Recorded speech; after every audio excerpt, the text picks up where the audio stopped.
we have got it finally after a week. And last night, with some confusion, we are happy to announce that we have Aaron Ra and Kent Hovind both in person here tonight.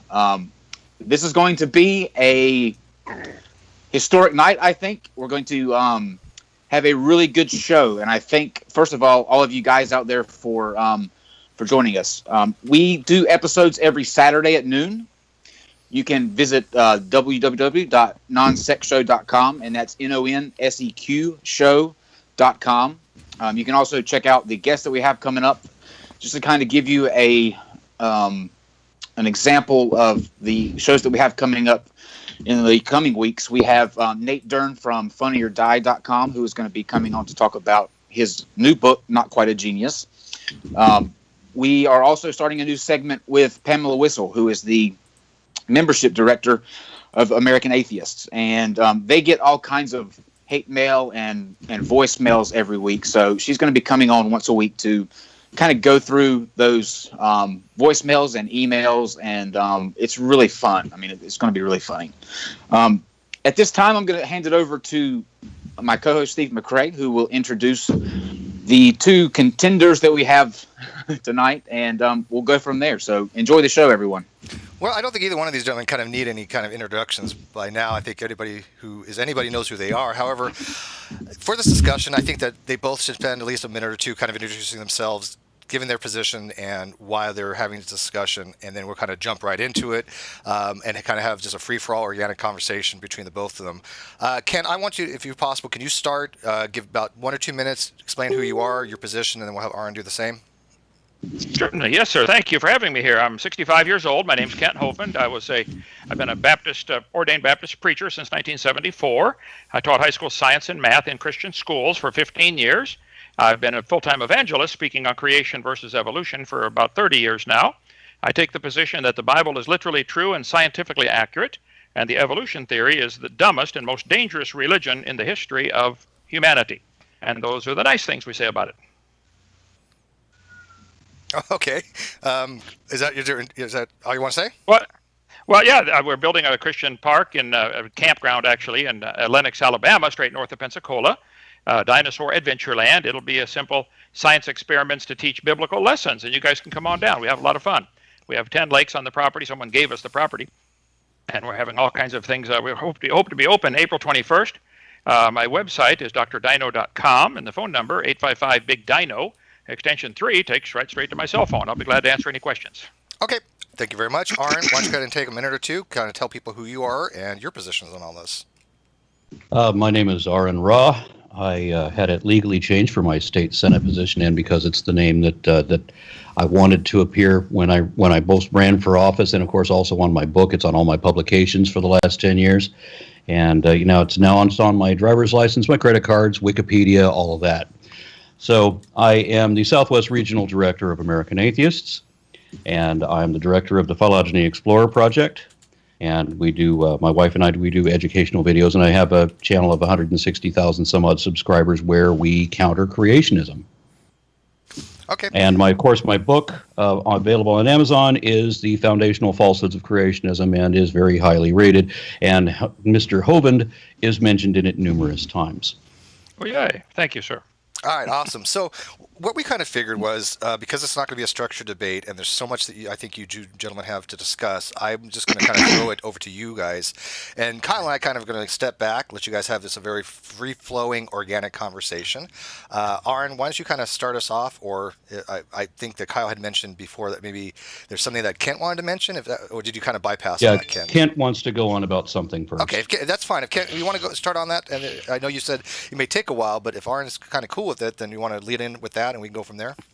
Yeah. No, Aaron had done a YouTube 4 or 5 days ago, and I already did a quick YouTube for our listeners, but technical problems. It's not posted yet. It's coming though, so I don't need to do that. Let Aaron go first. I'd like to hear his position.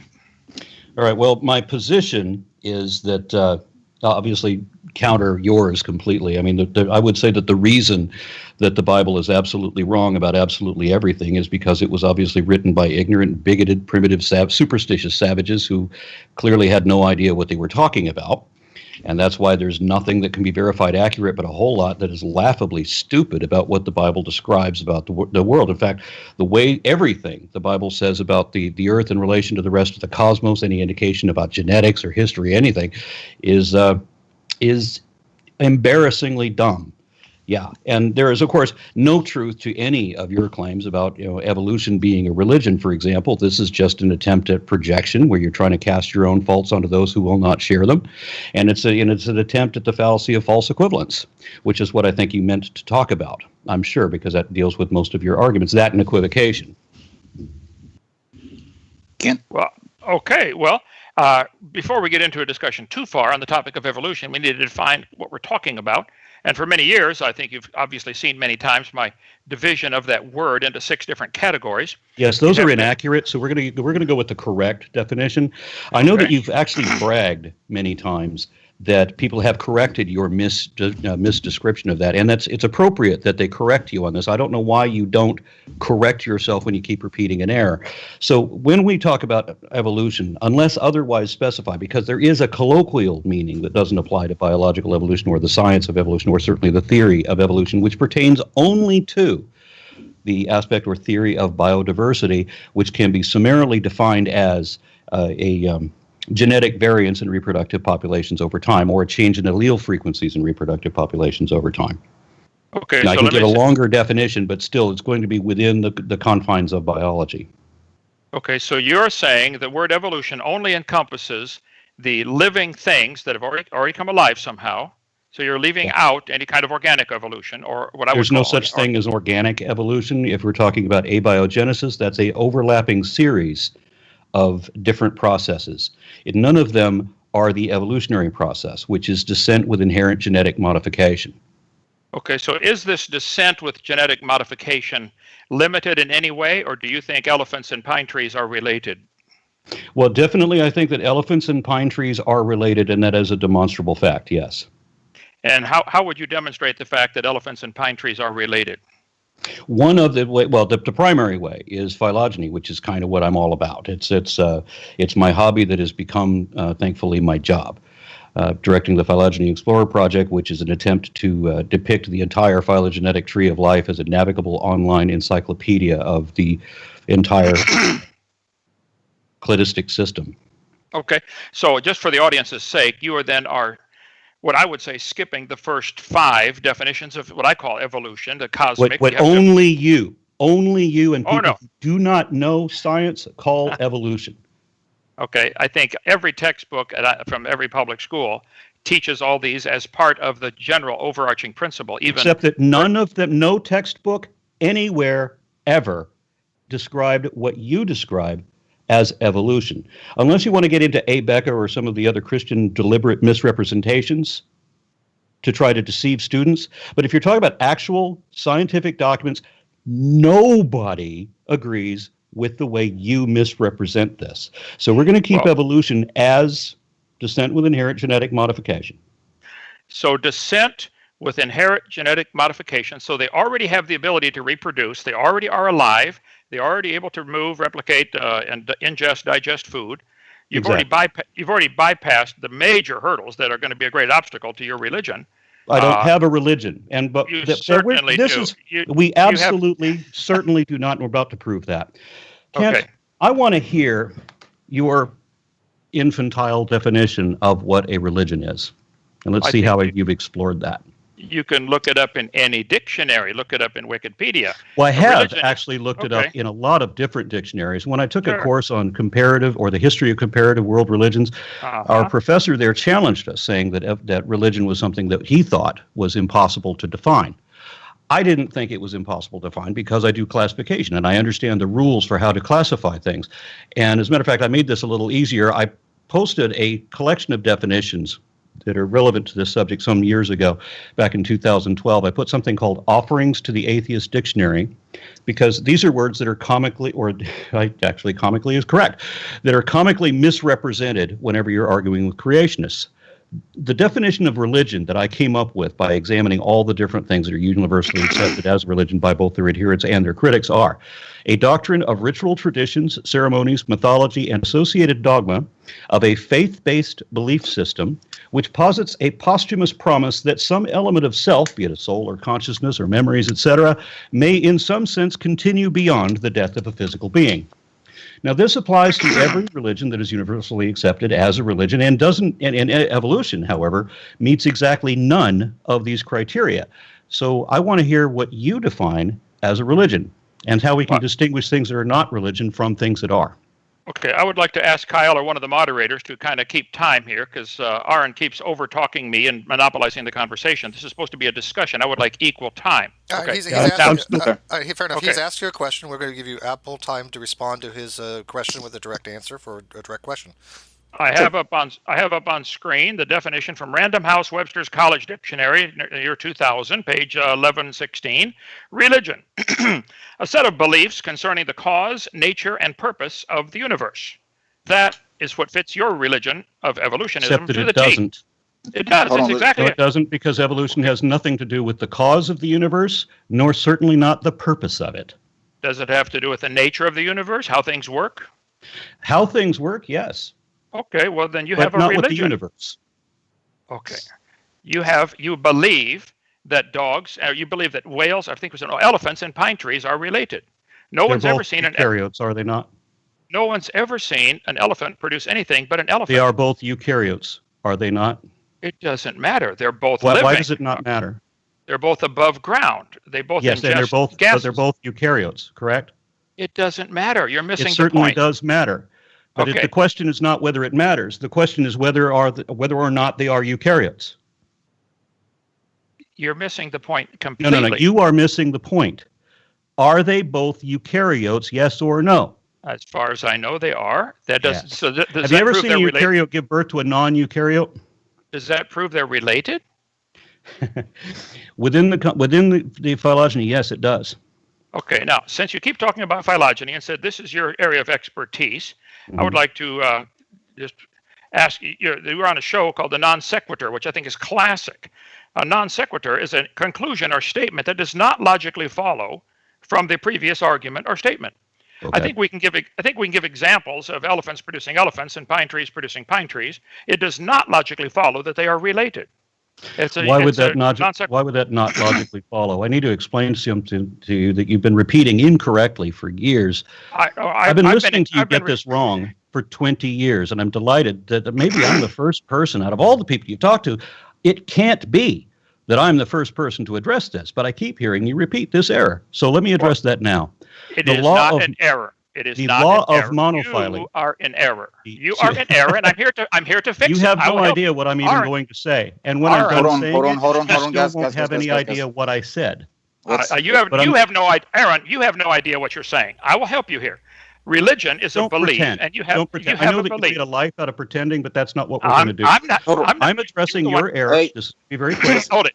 All right, you are the one pretending. You are pretending that a pine tree and an elephant are related. Come on, that's a pretend. Okay. I don't need to pretend that. I'm trying to demonstrate something to you. I'm trying to explain something to you, and you're trying to talk over me to make sure that doesn't happen. Well, go back and listen to the tape. Who's talking over who here? Okay, let's talking over me. I'm trying to explain something. Let's kind of keep this. Let's keep this to where everybody can follow. Okay. Okay. Kent, I'm gonna let you go and explain your thought process as to why Aaron is in error with that statement. So Aaron, please let him. Let him finish. Let's make sure we get the names right. It's Aaron. Aaron Ra is actually his name, not Aaron, not Eric, not whatever. It's Aaron. Okay. Let's keep it on track so everybody that's listening can kind of follow, because you can't understand what either of you are saying when you're jumping over each other. So just let Kent finish out his thought, Aaron, and then we'll shoot it over to you, and you can counter. Okay. A week ago, I asked you to ask Aaron what is the best evidence for evolution. He responded by saying it is systematic phylogenetics. And he said in his little 3-minute YouTube clip, the only way Hovind can counter that is to meet the phylogeny challenge, which no creationist will ever even attempt to do. Okay, First place, I hope to correct you a little bit here, Arndt. It is phylogenetic systematics, not systematic phylogenetics, but that's okay. According to evolution.berkeley.edu, all life on Earth is united by evolutionary history. We are all evolutionary cousins, twigs on the tree of life. Phylogenetic systematics is the formal name for the field within biology that reconstructs evolutionary history and studies the patterns of relationships among organisms. Unfortunately, history is not something we can see. That is correct.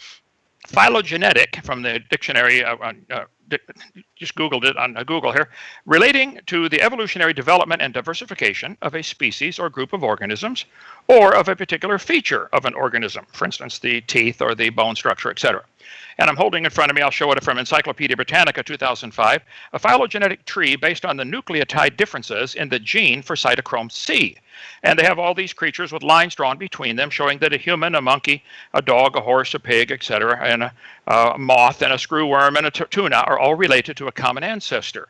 They draw these lines on the paper, and that becomes their science. Now, I'm curious, why did they choose to use the phylogenetic tree based on cytochrome C?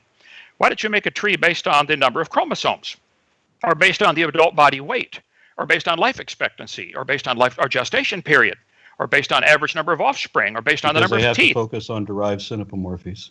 All of these things are features, and if you do a phylogenetic tree on any of these things, you get a wildly different tree. For example, penicillin has 2 chromosomes. Houseflies and tomatoes both have 12. If you did a phylogenetic tree, you would say houseflies and tomatoes are identical twins. Possum, redwood tree, and kidney beans all have 22 chromosomes. They are not identical triplets. Humans have 46 chromosomes, and chimpanzees and tobacco both have 48. So if you did a phylogenetic tree based on anything other than what you want to believe, that there's somehow a relationship, you would get wildly different answers. So I think the evidence shows very clearly that you're choosing and selecting a particular phylogenetic tree that anybody can make up. You can arrange things in any kind of order you want and draw lines between them, but all the phylogenetic trees are nothing but lines on paper that somebody decided to make a relationship, like you think a pine tree and an elephant are related. That's a line on a piece of paper, Arn. That's not science. Science is something we observe, we study, we test, we demonstrate. Everybody that's ever done it will tell you elephants make baby elephants, no exceptions. Now, if you choose to believe, and I emphasize the word believe because it is a religious belief that you have, that elephants and pine trees are related, that's fine. I don't care what you believe. But I resent paying for that to be taught to all the kids in the school system. That is not science. That's a religion in every sense of the word. Go ahead. In no sense of the word is that a religion, because it is not faith-based, it's evidence-based. And it has nothing to do with any purpose for anything, much less anything to do with the beginning of the universe or what came prior to it. Nor does it require a belief. I would suggest that we both start from not believing anything and just review the possibilities. And one of the things we have to look at is the law of monophyly, which is an evolutionary law. This is the one that Ernst Mayr described as Darwin's second law of common ancestry. And this is where he says that multiplication of species is Darwin's third law, and this is the one that I refer to as biodiversity. In either case, it means that one species may diversify into 2, into 4, and 8, and etc., but that in every daughter lineage, evolution is just a matter of superficial changes being compiled against successive tiers of fundamental similarities. And it is those tiers of fundamental similarities which can be interpreted as derived synapomorphies, which is what they're basing the phylogeny on. I have heard creationists argue that a watermelon is 98% water and a cloud is 100% water, and so a watermelon only missed being a cloud by 2%. Or that we could classify an octopus as being an ink pen since it spits ink, and we can classify it as a spider because it has 8 legs. And these are all deliberate attempts to avoid the fact. Kent? Avoid the fact of what? That an octopus is related to an ink pen? What? Do you understand the law of monophyly? As I just described, it means that you can't outgrow your ancestry. That means at no point in evolutionary history did one kind, which doesn't exist, ever become another kind, which doesn't exist either. You just told me that elephants and pine trees are related. You do right, believe and they're still eukaryotes, kinds. Aren't they? So that's all it takes. So they're still eukaryotes, aren't they? So that proves they're related. Are they still eukaryotes or no? Yes. Does that prove they're good. related? And they never became a different kind, ever. Did so they? your definition of kind would include a pine tree and an elephant as the same kind of creature. Are they both eukaryotes or no? Are you drunk? Are they both eukaryotes? Yes. Okay, This then is they are both insane. the same kind in that respect, right? That's nobody's definition of kind. Ask Are a you sure? 5-year-old. What Ask a happens when we look 5-year-old. at the Bible, for example, what the Bible says about kinds? The How many Bible says they different... were. Yeah, the Bible mentions the beast kind. 10 I'm curious times. about that. Okay, no, wait a minute. 10 times in We're Genesis. we're talking about the beast kind. Can you Well, let me- identify what is and isn't in the beast kind? Well, let me tell you what you asked. What the Bible says. The Bible, in the very first chapter, Genesis chapter 1, 10 times says they will bring forth after their kind. So the kind has to do with bringing forth, and I can help you here. I taught biology. Elephants and pine trees cannot bring forth. Because Whether of they're the eukaryote- evolutionary law of monophyly, we have No, one cannot no. become a different kind. You can speciate. You can get to a point where you have speciation, where they no longer can interbreed with the parent stock or maybe with their sister species, but they didn't become a different kind. They are Okay, still the parent category that they belonged to, and this applies Yeah. to everything in the human phylogeny. We still not? belong to every one of our ancestral clades. Ken, Well, explain to everybody what you mean by kind, so that we're all on the same page. Well, Aaron just explained what he meant, so you kind of go through what. And Ken, can you explain in kinds in reference to what Aaron's saying in regards to monophyletic clade? When he's talking about Meyer's law of monophyly, can you kind of join them together to explain your version of a kind in relationship to something in a monophyletic clade? Well, let's take this one question at a time. The Bible 10 times in Genesis chapter 1 mentions the word kind, and 10 more times in the flood story, Genesis 6 and 7. So 20 times in the first 7 chapters, it talks about Noah bringing the animals, in the 6 and 7, chapter 6 and 7, bringing the animals onto the ark after their kind. So it has to do with bringing forth, and for them to get 2 of each kind on board the ark. I can assure you a pine tree and an elephant are not the same kind of animal in the biblical way of thinking, or in anybody Are else. either one of them in the beast kind? A pine tree is not in the beast kind, no. But So an a pine tree elephant is?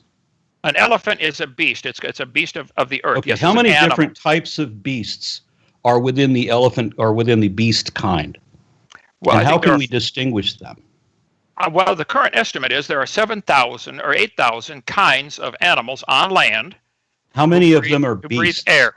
That would be How many 7,000. of them belong to the beast kind? I don't know. That's a great question. Okay, so we But have the- but the- kinds within kinds? Well, There are we different have- kinds of beasts? There's not just the beast kind. There's also kinds of beasts within the beast kind? Well, that's a great question. But see, I'm not asking for my theory to be taught at taxpayer expense. You are. So the Well, burden of yeah, proof's and the on one you. I have is actually Hold on one sec- hold on. especially justified, and yours is not. You're arguing for kinds, which means did you catch when I said that the only way to address this would be to address the phylogeny challenge? Did you follow that? Do you even know what the phylogeny challenge is? I do, but let's just fix Okay, it back what is to the phylogeny challenge? Aaron, hold on No, one second. Aaron. you're- Let him finish. you're- Let him finish out an answer. Go ahead, Kent. We're going to give you the You're- time to finish out your answer, and Well, Aaron, you- let him. Yeah, let him you're get it out. bringing up 5 or 6 topics. Okay, I will stand by the Bible, which says very clearly the animals bring forth after their kind.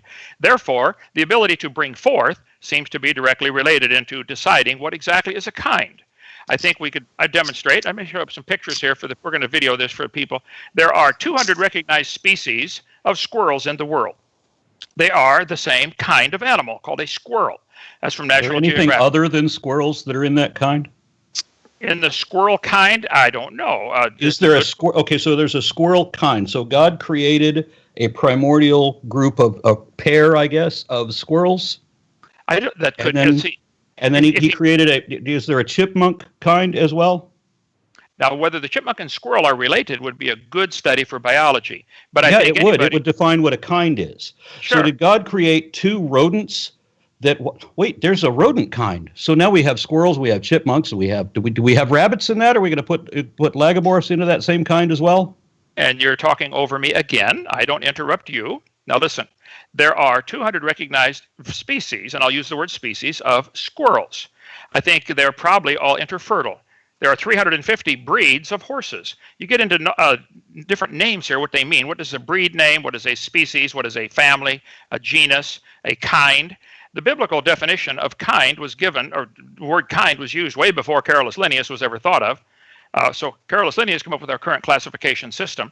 There are the horses, for instance, the horse, the zebra can interbreed. The ass, the Shetland pony, you can get a zebra, a shebra, a zebrass, a zedonk, a zeonki, a zorse.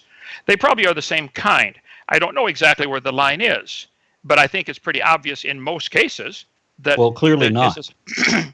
Well, for heaven's sake, Aaron, you think a pine tree and an elephant are the same kind? What on earth is wrong But here? you think there are kinds within kinds, and that we have the squirrel kind and we have the chipmunk kind, both within the rodent kind. So it sounds like you're defining what clades are, which of course would all connect to each other because trees and elephants are both eukaryotes, as we said. So at what point do we get to where God created a primordial pair who then diversified into all these other clades? Well, that, like I said, would be a great field of study. That's the phylogeny challenge. Well, so you have to show me, and I made a video about this for anybody that's curious. Please look up the phylogeny challenge. It is the death knell for all creationist arguments because it can't be addressed. So Aaron, you're asking in the phylogeny challenge for the original type of pair that created all the other supposed kinds and subclassifications. Yeah, if there's any truth, if there was any truth to creationism whatsoever, or if the theory of evolution was fundamentally flawed in any way, then there would have to be a point where, as Kent does, he accepts a certain degree of phylogeny, but it has to trace back to an original set of created kinds. And it can't be, well, that would be an interesting question since they're both rodents, and both rodents are eutherians, and all eutherians are mammals, and you can trace it all the way back to eukaryotes. Would that have so to where is the dividing line? Too? With the phylogeny challenge, would it also have to show and demonstrate speciation rates to show this original mating pair to diversify to all these species that are out there relating to whatever the original kind that Kent is referring to? Well, the speciation rate isn't really relevant unless you put a time constraint on it. 7,000 years. Okay. Well, if he's going to imply his own time constraint, then he has this issue that he would have to address as well, because that's just going to further complicate his position. I will gladly address that if you stop interrupting and bringing up 20 more topics. Okay. It's the same topic. It's been the same topic. Okay. The Bible says they will bring forth after their kind. I will make the statement that probably Noah had 2 squirrels on the ark. They have diversified into 200 species of squirrels. Black ones, white ones, brown ones. That is not evident, and that could happen in 4,400 years. We have 339 breeds of dogs that have been developed in the last 300 years. Yes, it can happen very quickly. There are biological factors, like the Kaibab and the Abert squirrel, just by geographic isolation across the Grand Canyon, have developed and look pretty different. Whether they're still reproductively capable, I don't know. Put them together and find out. There are 800 breeds of cattle recognized worldwide. And they fall into 2 main types, according to Wikipedia, just a couple days ago, yesterday, okay? So 800 breeds of cattle, I think we would agree, are probably the same kind of animal. Noah might have had 10 cows on the ark, or 20, and we now have 800 breeds. I don't know what he had on the ark. I'm not asking for mine to be taught at taxpayer expense. But if you think a cow and a pine tree are related, and an elephant and a bacteria, I think that's a stretch of anybody's imagination. I have some pictures here of, for instance, the different cats in the cat family. Here's a jag lion, the cross between a jaguar and a lion. So possibly the jaguar and a lion are the same biblical kind. There's a bobcat lynx cross. There are 30 recognized breeds of chickens in the world, and it says the jungle fowl is the original bird from which all varieties and strains of domesticated chickens are derived. Man has developed domesticated chickens. Some lay more eggs, some have more meat, some live longer, some produce more offspring. They can select for a certain characteristic that they want, but they're still a chicken. And a 5-year-old knows that. They could recognize right away the difference between a chicken and a pine tree. Why you can't, I don't know. But what do you mean I different. Can't? I just read to you the law of monophyly, which shows that you can't, there's always going to be a chicken. It's never going to not be a chicken. All its descendants, no matter how much they change, they're going to still be chickens. Why? Because of the law of monophyly. And those chickens are still going to be neonath birds. They're still going to be birds. Not the bird kind, because the Bible doesn't describe what a kind is. Matter of fact, it says there's all sorts of birds, and it doesn't describe what a sort is either. But we have the idea that we have all kinds of birds. So we have kinds within kinds, which sounds like it's describing the same thing as clades, but the difference being, and this is the important thing that you keep missing, is that there has to be a point where they're not all related. So it says all kinds of birds, implying that there's different kinds of birds. So there were individual creations, yet they're all birds. So why are they not the bird kind? Well, so can you give me me a distinction between kinds? You mentioned the law of monophyly. What is the ancestor between the pine tree and the elephant? What did that ancestor look like, and why didn't it always bring forth after its kind? Why did it diversify? It did. You mean an elephant and a pine tree are still the same kind? That's right. They're still eukaryotes. Okay, well, I can help you recognize if you get confused any time. I can show you which is a tree and which is an elephant. I think probably. I can do that too. I can do that too. See, you've described evolutionary principles for the last 5 minutes. I've no contest with that. I'm waiting for the creationist principles to come in. I think I've told you several times. The Bible says if they can bring forth, they are the same kind. Unless they've now speciated. Would you, and you accept that? I've seen in some of your other videos, you accept that speciation happens so they can no longer bring forth. Speciation happens, but it's within very strict limits. There are 200 what are the species. limits? Well, there are 200 species of squirrels. Someday there may be 500 species of squirrels. That doesn't. Then what are the limits? Squirrel. I think the limit is called squirrel. They're always going to be what's called a because squirrel. Of the law of monophily, they're always going to be eukaryotes too. They're always going to be mammals. They're always going to be eutherians. None of those things are going to change. So you still belong to every clade your evolutionary ancestors did. There was no point where you stopped being what they were. You can't grow out of your ancestry. So I am still a pine tree. Did I say or imply in any way that you were descended from a pine tree? You said I'm still a eukaryote, and so are the pine trees. Are you telling me that you are not a eukaryote? Are you a pine tree? Did I tell you that all eukaryotes are pine trees? Yes, so are you a pine tree? I told you. Can somebody back up the tape? When did I tell Kent Hovind that all eukaryotes are pine trees? No, I didn't. You said no. What he said for clarification, what he said was that all pine trees are eukaryotic. They're all eukaryotes, but not all eukaryotes are pine trees. Correct? Okay, I understand. Okay. But your ancestors. So at no point in your evolutionary history did a eukaryote give birth to a non-eukaryote.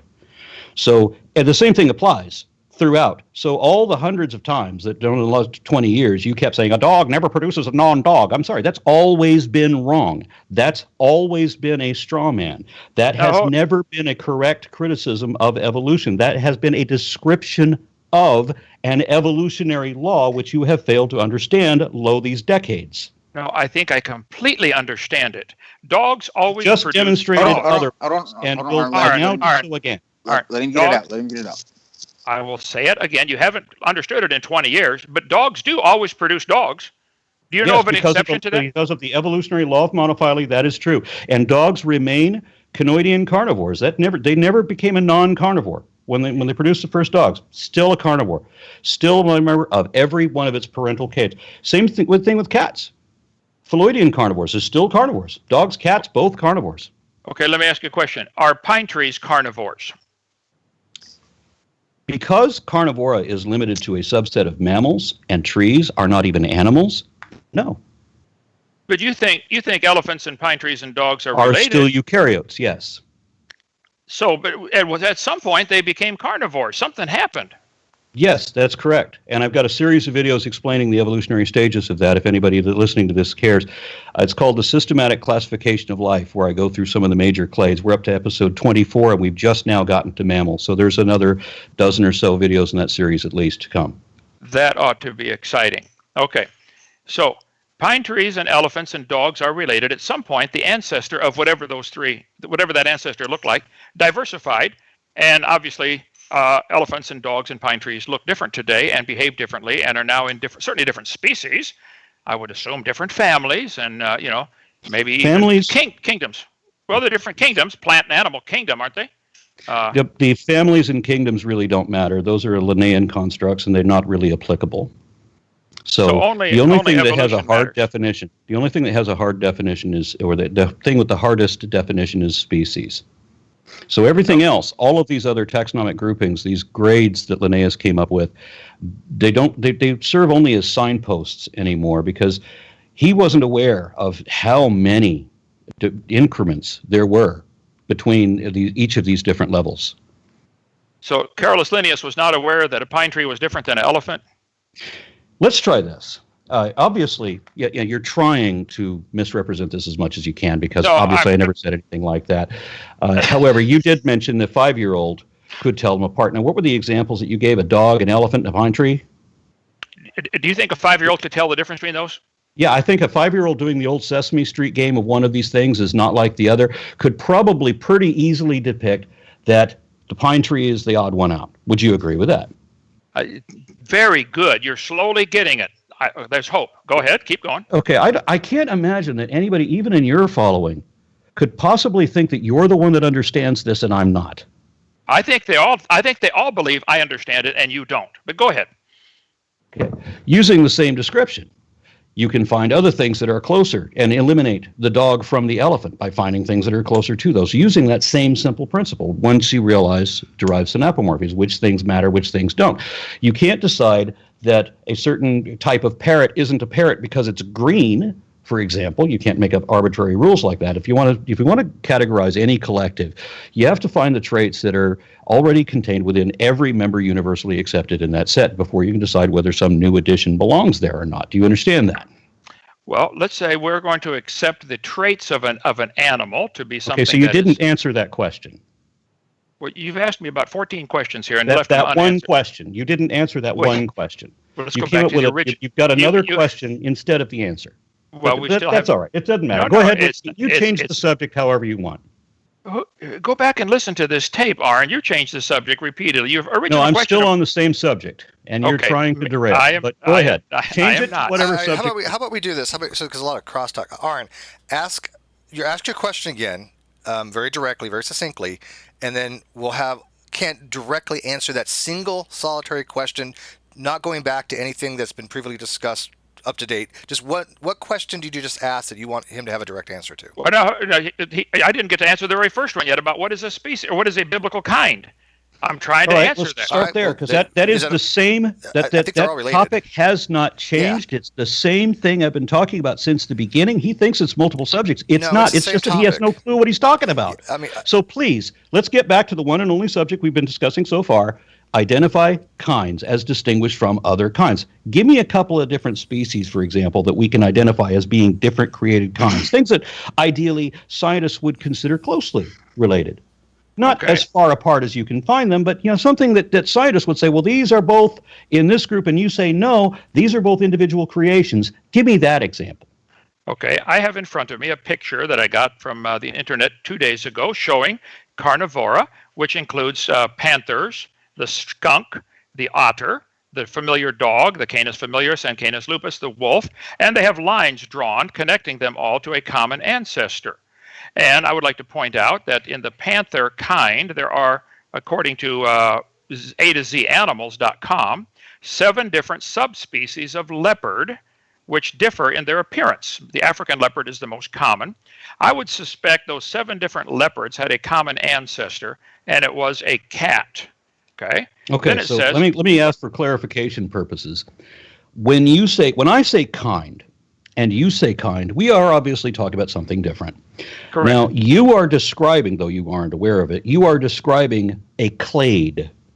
And when I use the word kind as distinguished from clade, the only difference is that the kind begins with a special creation. So a kind will not be part of another larger kind. You follow me? I don't think the cat kind is part of the pine tree kind. I Okay, think so they're different. the answer was a yes or no question about whether you follow this. Evidently, you do not. Do you understand that a kind is the beginning of a clade, the crown of a clade, from which there is no commonality? So that these two, if you wanted to start with squirrel, if you want to call it a kind, then God created 2 squirrels, and then he separately created chipmunks and everything that is squirrel-like within that division of rodents, and then the parent category of rodents. Yeah, I follow me? said I've never studied to see if a chipmunk and a squirrel could have a common ancestor. What is their chromosome number? Is it possible they had a common ancestor? That's maybe. what the phylogeny challenge is. It's to establish what a kind is, and a kind is not a clade. So if you're talking about parental groups from which that include all of their descendants, and that's what you're describing, then you're Sure. describing clades, not kinds. The difference between a clade and a kind is that the kind is a clade that begins with a special creation. So give me an example of 2 different kinds, 2 different special creations where those clades began with those special creations, but which science would consider closely related or within a parental clade. Would you agree that the 7 different leopards of the world probably had a common ancestor, and it was a leopard? No.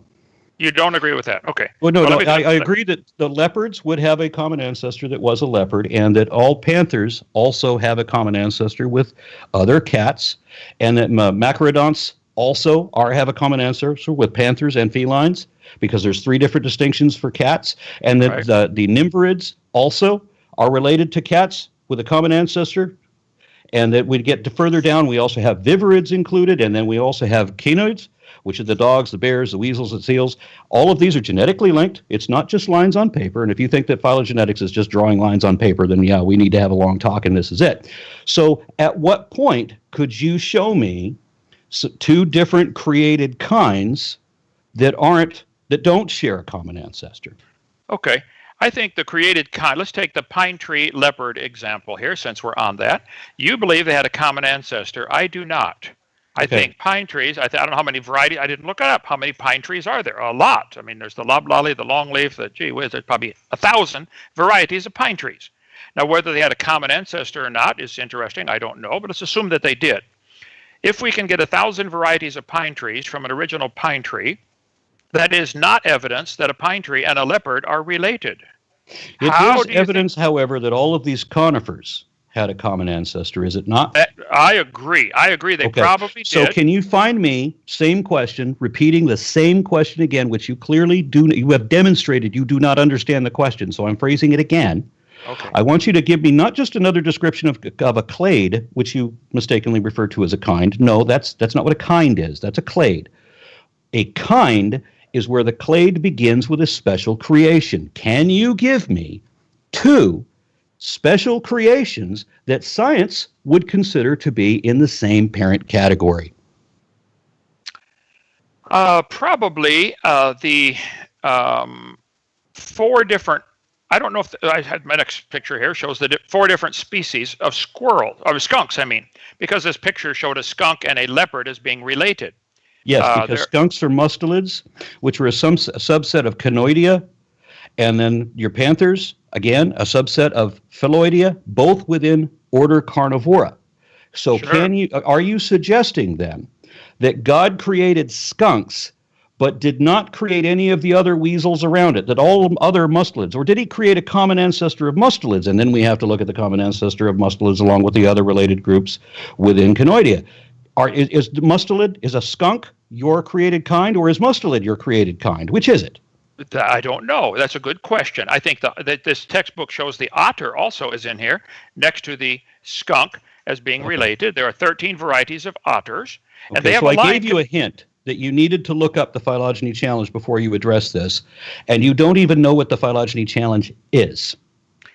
The phylogeny, as I've clearly demonstrated, is drawing lines on paper. Phylogeny challenge. Yeah, Ken, let's try to clarify. He's not talking just about phylogeny. He's asking you, do you know what his phylogeny challenge is, which is something he has issued, and I believe, correct me if I'm wrong, dealing with the original kinds for what would be the beginning of a clade for the creationist point of view along those lines?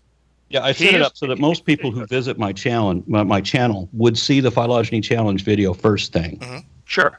You want to know what the original created kinds were and how that is distinguished from the other created kinds and what prevents them from being connected. Is that No. The second part of the question is irrelevant. Okay. Yeah, if you can show me created kinds, then it wouldn't matter how that clade diversifies after that, or the number of subset clades within that, because you can have new clades erupt within those old clades, and they're still going to belong to the parent clade that they always were. And the same goes through entire evolutionary phylogenies, every one of them.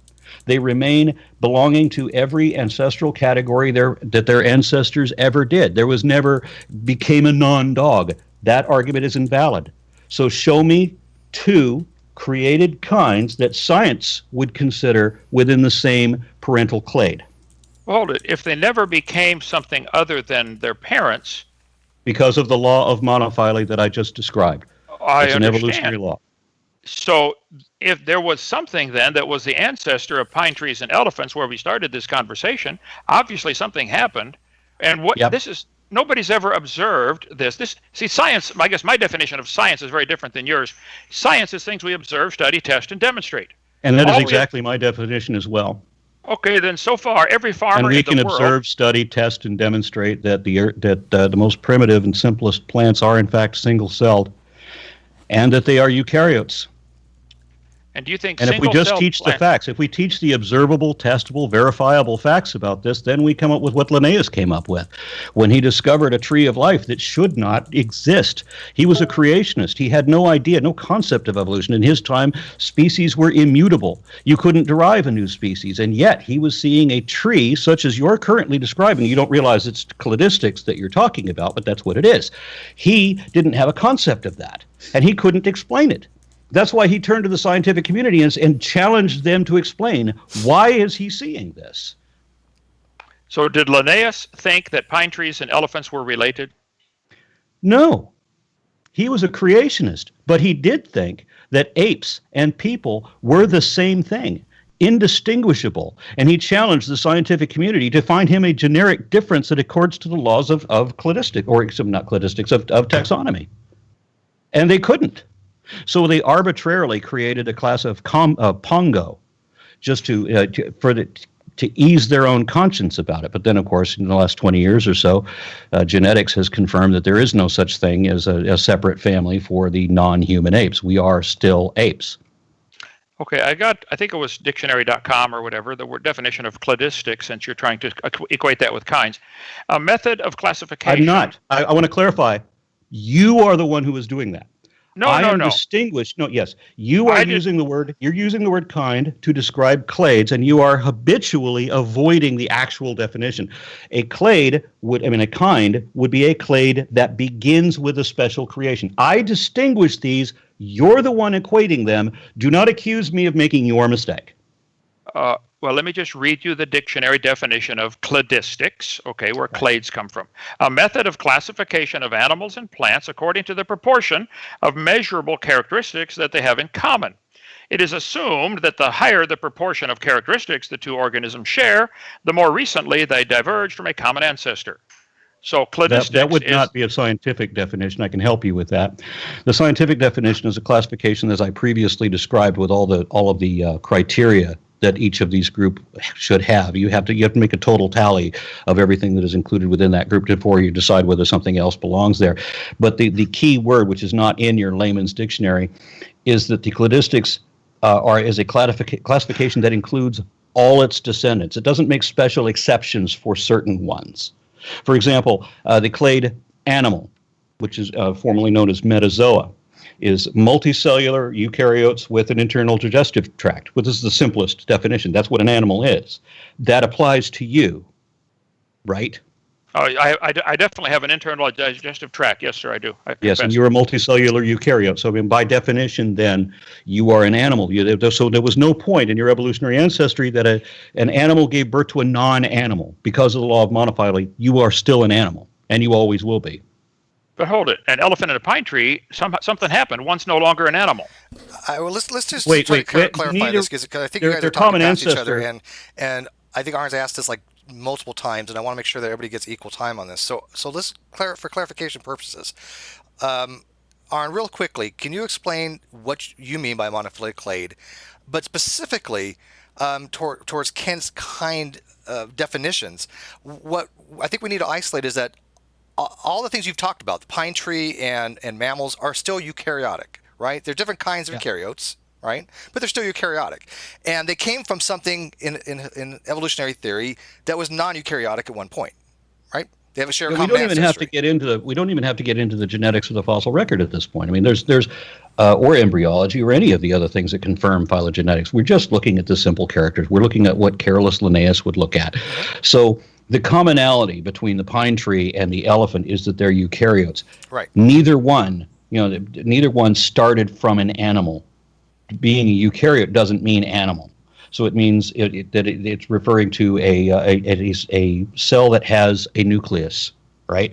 And so that never changed. Now, at some later point after the division between plants on one side and the animals on the other, then we have this. But then we have many further divisions before we get to trees and then conifers and then pine trees. just like we have many further divisions before we get to eutherian mammals and elephants and so forth. Okay, so can you address that specifically for the audience, please? Because you do agree that trees and animals are all eukaryotic, right, Kent? Correct. Well, they all have a cell with a nucleus. That is correct. Plant cells and animal cells, they're very different in many other ways, but yes, they both have a nucleus. So that proves we're related.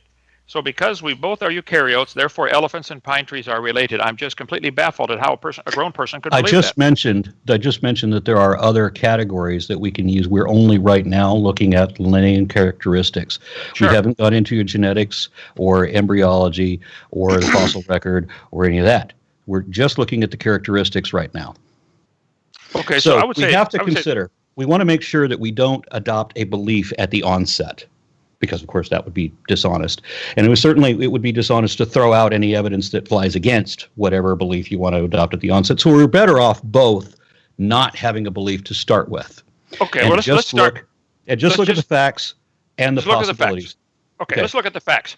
Yeah. Pine trees are made up of cells, all of which, originally the ones that are still living anyway, have a nucleus. The dead ones, of course, the internal tree no longer has that. But yes, and elephants are made up of cells, and they have nucleus. I could look at that and say, this proves we have a common designer because this system works really good. You don't have to go that far. You don't even have to. You can construct an entire tree of life, as Linnaeus did, without making that assumption. And you still come to the same inescapable fact. You could also construct a tree of life and say, wow, look at the designer gave all this stuff the ability to reproduce varieties. You're making an assumption that is unjustified. We have to look at possibilities as well. Okay, so in order to say, and I know that you know that not everything is possible because you've said many times about things that you don't understand that you think are impossible. So you know that we can't just say that anything is possible. You know that there's a limit, that there are things that are not possible. So we have to look, and before we can say that something is possible, we have to verify that the possibility exists. There has to be a precedent or a parallel or a verified phenomenon to indicate that such possibility exists. Now, we know that evolution happens. We've seen how it happens. We know various different aspects about it. We know quite a lot, actually, about the evolutionary process and the evolutionary history and so forth. And so we know that these things occur. They're observable, demonstrable, verifiable, repeatable directly. Now, do we have a possibility for magic imaginary friend using a conjuration spell? You have already said several things which I would have to disagree with. We do not know that evolution happens by my definition of evolution. Okay, so you're saying that the definition that we've already had. Let him finish out his answer. Okay. In your mind, you know evolution happens. In my mind, I have a different definition of that.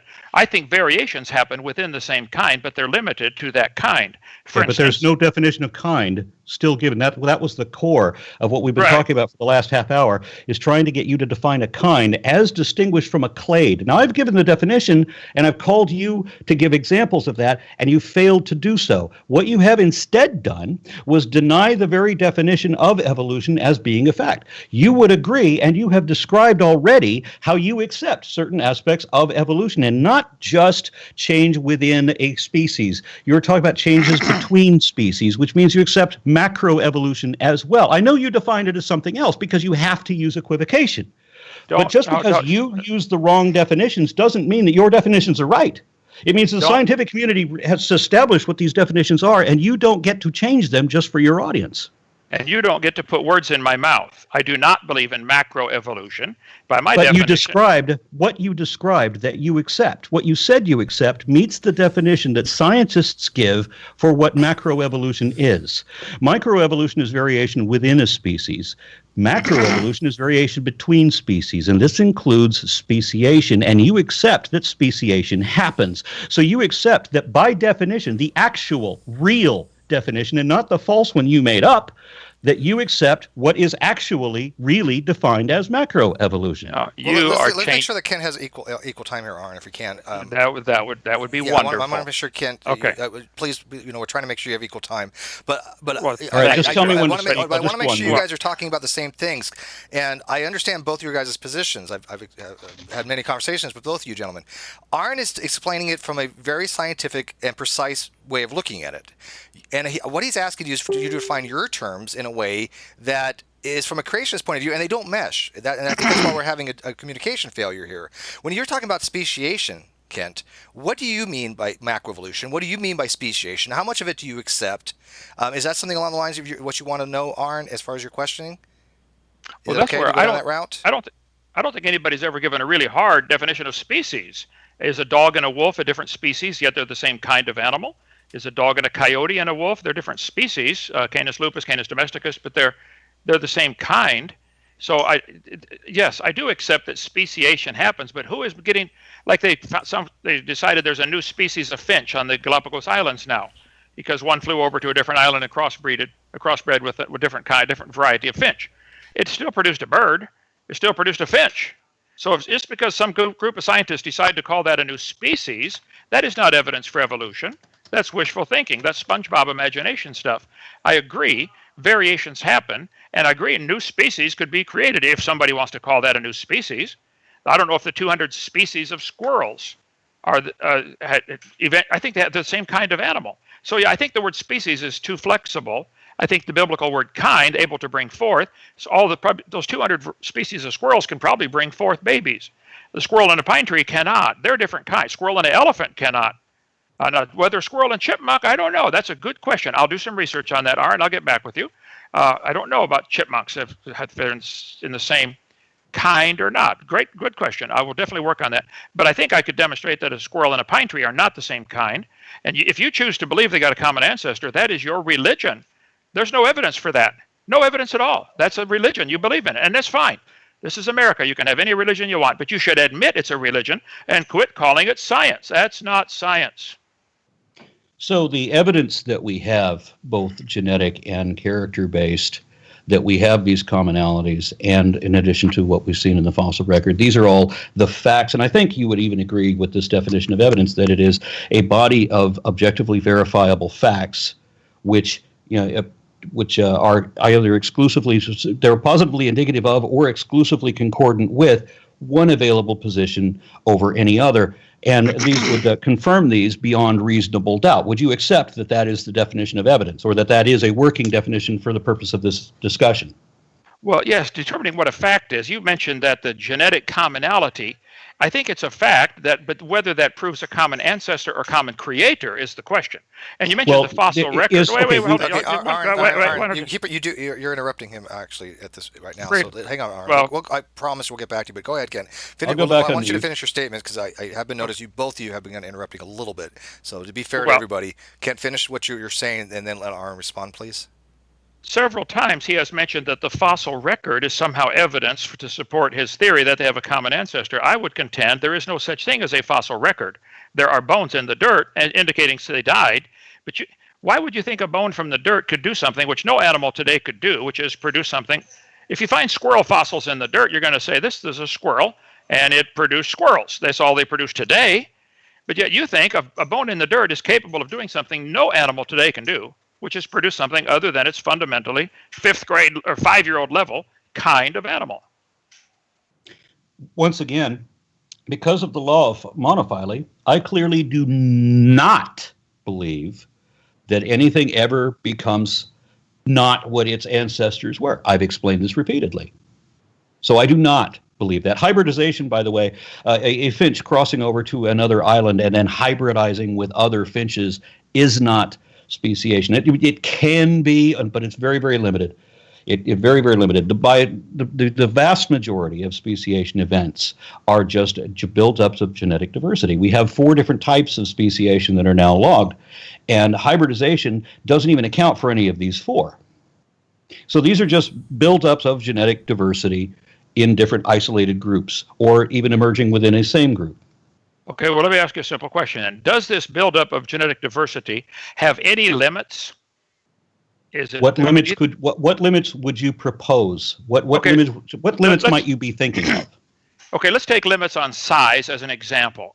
Is there any do you believe there's a limit to the size of dogs? Is it possible for dogs to ever become as big as a blue whale?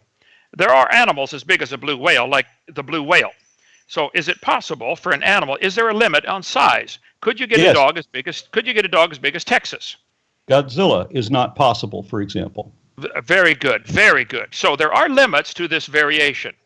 Yeah. And okay, wonderful. Okay. So there are what you're telling me is that there are structural limits imposed by gravity, but not actually by biodiversity. So there's no limit to biodiversity that you've yet given, only structural limitations according to physics, perhaps. Well, no. Okay. Well, correct. Now, why don't we get dogs as big as elephants? Because of structural difficulties. When they exceed 200 pounds, they are beyond their ability to withstand to grow any larger because of the structure they already have. They have to adapt a more improved structure in order to exceed that size. And the same thing goes with the reason the dinosaurs were so big was because they had a system already built in that allowed that to happen without a backlash. They had avian respiration, so they had hollow bones that they could breathe through, which made them far more energetic and powerful than we are. So that dinosaurs and mammals of equal mass, the dinosaur will excel because it'll be lighter and faster and stronger. Well, you said the dog is limited and can't become as big as an elephant. There are animals as big as an elephant. It's called an elephant. There are animals that are as big as an elephant, but they have to, as I just said, and I'm going to have to repeat again, the dog would then have to have a new adaptation to account for the larger size, because we also know bears come from dogs, and bears they don't come from dogs, they come from the common ancestor, but bears are genetically linked to dogs, and bears have excessive size. They don't have the digigrade gait and the hyper speed that dogs have, different derivations from the commonality. Well, in your religion, they're different. They're not. It's not a religion because it's not faith-based, and it's not a belief system. And it doesn't require belief. It doesn't teach belief. It discourages belief in favor of critical analysis and peer review. Okay, well, Aaron, bears produce bears, dogs produce dogs. You say they came from a common ancestor. That is a belief. We never observed that. Why is it a belief to see a genetic link? If you've got evidence that shows the genetics are there, that dogs and bears and seals and mustelids are all canoidean carnivores, and they're all genetically linked. If you can do a parental test using the genetics, the same as you say in Maury Povich, you are the father.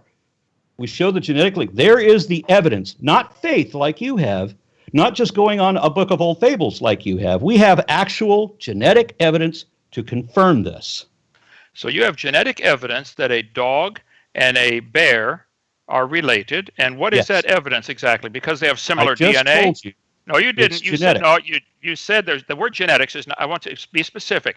What exactly makes you think that something was the father? You are the father of the bear and the dog. What exactly would make you think that? What part of the DNA structure? Is it the number of chromosomes? Is it the length of the chromosomes? Is it the arrangement of CATG? Exactly what is this evidence that you're claiming is evidence for this ancestry, the parental aspect of the ancestor of dog and wolf, or dog and bear? I explained this in a series I explained this in a video called Caniform Carnivore Cladogram Construction. I like alliteration. I can't help it. And there's a backup to this that also covers the cat side of the family tree. And these are in a series of videos, a five video series called Falsifying Phylogeny, which explains a number of other evolutionary principles, including the evolutionary laws that I just mentioned. Well, can you just give me a 2-minute summary here? What is your reason? It is, as I just explained, and I'm repeating the explanation again. It's just like doing a parental test where you're matching the commonality to see whether this person is the father or that person is the father. You're just extrapolating further back. And I'll ask you again, maybe you'll get it this time. What exactly are you looking at to determine the parental? I answered twice. I will answer a third time. Maybe you will be the one to get it this time, as I had it since the beginning. Oh, okay. Yeah, we are just like a parental paternity test, where you're using a genetic matchup, right? Codon for codon, right? You're looking for the commonality between these genetic lines, genetic lineages. You're also looking at wherever they're applicable, ERVs and such. Whatever, I can't remember the other term. Whatever other commonalities take factor in genetic comparison. You're doing a genome sequence comparison to identify the ancestry, just like you would trace whether you are Danish in ancestry or Jamaican or what have you. It's the same concept. So you're saying someone did a genome sequencing of a dog and a bear and found out that they have a common ancestor based on ERV? Not just someone, lots of people. Because the thing about science is that it has to be peer reviewed, which means that somebody does these tests and say, okay, I did these tests, and then other people have to go back and duplicate those tests and confirm that they get similar results, or they can confirm that this is what actually happens. So you mentioned we should start with no belief whatsoever and just look at the evidence. Let's Right. assume that we do study the bear and the dog and find out they have similar ERVs, they have similar genetic sequences. What then would you conclude from that? Would you consider the possibility that maybe the same author wrote the code? The possibility, key word. Once again, I repeat, and I have to do that a lot here, that in order to establish whether there is a possibility, we have to show a precedent or a parallel or a verified phenomenon indicating that that possibility exists. And we have had, by your own admission, we have had speciation occur. We have seen evolution happening in real time. Not just in the fossil record, but also in the lab, live. So we know it occurs. And then we look at the characters of the simple physical characteristics. What the hell? You look between the description of bears and of dogs, and then we look in the fossil record. We also find bear dogs and dog bears. Literally, seriously. We find bear dogs and dog bears, both. And then we have common ancestors basal to each that would their physiology looks a little bit more like a wolverine, but basically it's the common ancestor where it's still plantigrade, still like a dog, or it's still plantigrade like a bear, but still has a long tail like a dog. Okay. So we have a number of different facts. We have a body of different types of evidence, different bodies of evidence that all concord with each other. And you want me to consider the possibility, as yet unestablished, that a magic imaginary man went poof. All right, so let's try to get this a little back on track a little bit. So Aaron, you're saying there's a consilience of all these different branches of not just genetics, not just codons, not just ERVs, but comparative homologies and anatomy and a whole bunch of different other things. And Kent's basically saying, forget all that. There's a probability or possibility that it could be a common designer. That's Exactly. basically so the in the balance description is what where he asked for my two items of evidence for or my two best examples of evidence for evolution, I gave phylogenetics, which I've been trying to explain, and he's actually been explaining, but he doesn't understand that that is what he's explaining. And then the other thing, which is that we actually know things to be true, demonstrably, verifiably true about evolution, where nobody knows anything at all about any magic imaginary designer. There is literally no possibility to consider, because he can't even show me a kind, which would have to be the most basic thing any creationist should cough up at the onset before we even talk about this. If you want to talk about all animals being created, you'd have to show me which ones are the ones that are created. If you're going to accept that some degree of phylogeny applies, where's the cutoff point? That's what I'm asking. That's what the phylogeny challenge is. Yeah, let's make sure Kent is able to address this specifically and give him equal time on this. So Kent, he's kind of asking you, what was the original kind as compared to what we know to be speciation events? So you're agreeing that speciation occurs. So can you differentiate between, for us, what we know to be speciation, because you agree speciation occurs, to the original created kinds that were not derivated from some kind of original other species? So what are the original kinds that you're suggesting exist that supersede all the evidences that Aaron is providing for us? And we'll give you plenty of time to speak on this. So Aaron, let him actually go on this, please. Thank you. I think I've answered it 5 or 6 times, but if they're able to bring forth, according to Genesis chapter 1, they're the same kind. Now, have they diversified? He keeps mixing the word species and kind. I don't use that word species very often because it's a flexible term. I think a dog and a wolf are different species, as I mentioned, yet they're the same kind of animal. There are 200 species of squirrels. They're probably the same kind of animal. There are 1,100 species of bats. They're probably the same kind of animal, called a bat. But if you want to look at the similarities, I have in front of me an article from, let's see, where was this published? Farm and Garden magazine, Monday, August 15th, 2005, about they deciphered the DNA of rice. And they said fruit flies have 13,600 genes in their DNA code. The humans have 20 to 25,000 genes. Rice has 37,544, and maize has 50,000. So we could make a phylogenetic tree, and if we live long enough, we're all going to be turned into maize, and the cows can eat us here. So I think it's obvious that rice and humans and flies are different kinds.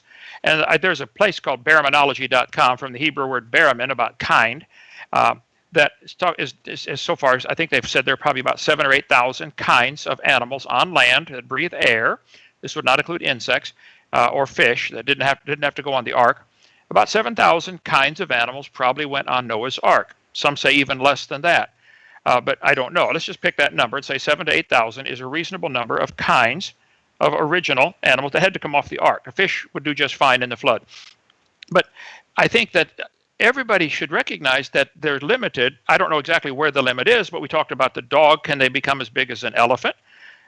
No, but there are elephants that are as big as an elephant. And they certainly can't become as big as Texas. So certainly there are limits to the variations within the kind.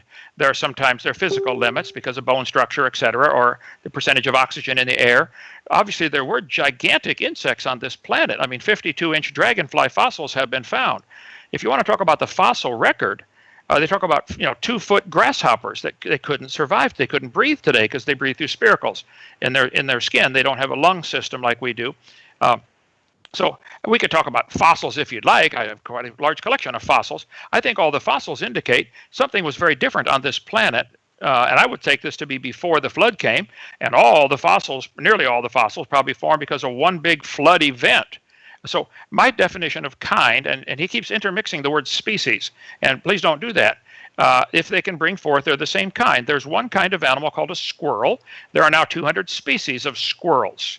There's one kind of animal called a bat. There are now 1,100 species of bats. There are 13 species of panther. Okay, but they're still a cat. They're still the same kind of animal, and they probably came from a common ancestor. So I would say he has not demonstrated at all that there is any scientific evidence that a bat and a pine tree and an elephant and a squirrel are related, other than having similar DNA, which could just as well be the DNA code, the same author. If you look at all the books Mark Twain wrote, you'll notice that, excuse me, thousands of similarities because they have the same author. If you look at all the books in the world that are written in English, you will notice all of them use the same 26 letters. Wow. What does that prove? That the books wrote themselves, or that that's the code? The code with which you write English is the 26 letters of the alphabet. And the code with which DNA is written is the same because we have the same author of this code. And his name is God, not some man. This is God himself, who will be the judge one day. So I'm trying to answer the question. He keeps asking it over different, but I think I have answered. I apologize. The law of monophyly that he keeps talking about is that they are always going to produce the same kind of offspring, and I agree. But yet he thinks a pine tree and an elephant have an ancestor. Therefore, somewhere along the line, that law didn't work. I'm not sure. Why would that law have not worked? Yeah, I'm Why not do you sure imagine how that's kind of involved in that there, Kent. Yeah, I mean, because you've said everything wrong here. I have never once, not one time, mixed kind with species, though you repeatedly have, and I have cautioned you against that. You ramble on about irrelevant ideas you don't understand, but you obviously have not answered my question once. Now, I will paraphrase that for you in a moment. But I first want to know the answer to the question I just asked. Where did that law not work? I mean, so we have according to one possibility that we actually know is a possibility, and the other one is not a possibility. We have an evolutionary possibility, and we have a common ancestor that is a single-celled eukaryote. Now, the first plants were also single-celled. The definition of mammal is when those cells combine into multicellular, and we've actually seen that occur directly in the lab, too. So even that level of macroevolution has been directly observed. So at what point did that rule of monophyly or law of monophyly break down? You said three different things here. You said you have seen single-celled animals produce, or single-celled, I think you said animals, produce multicellular animals in the laboratory. Wrong. I will clarify that again. Okay. By definition, animals are multicellular. There are no such thing as singular cell animals. Right. You can't have a single-celled animal. By definition, when you have multicellular eukaryotes form together and then also form an internal digestive tract, then you can classify it as an animal.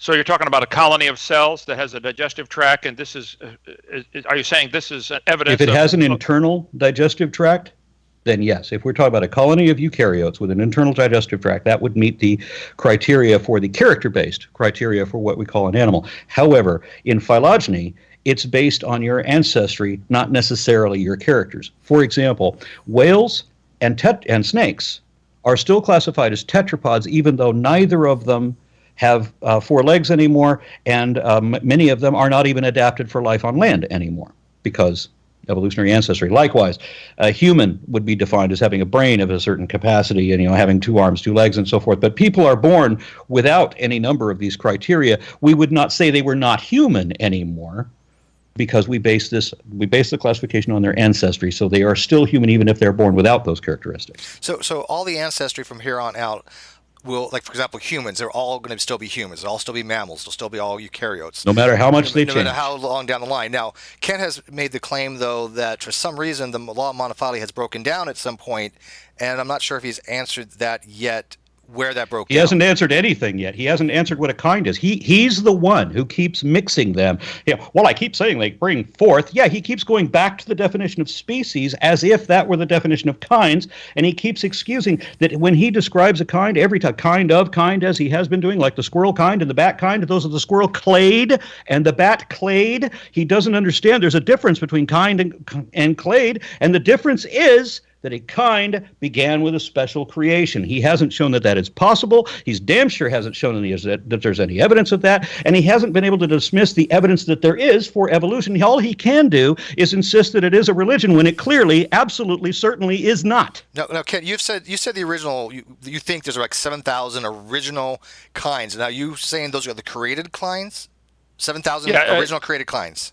Let's start with that as a working hypothesis. There were 7,000 created kinds. This is only of animals. This is not insects. This is not plants. This is not fish. Animals on land in whose nostrils was the breath of life that had to go onto Noah's Ark.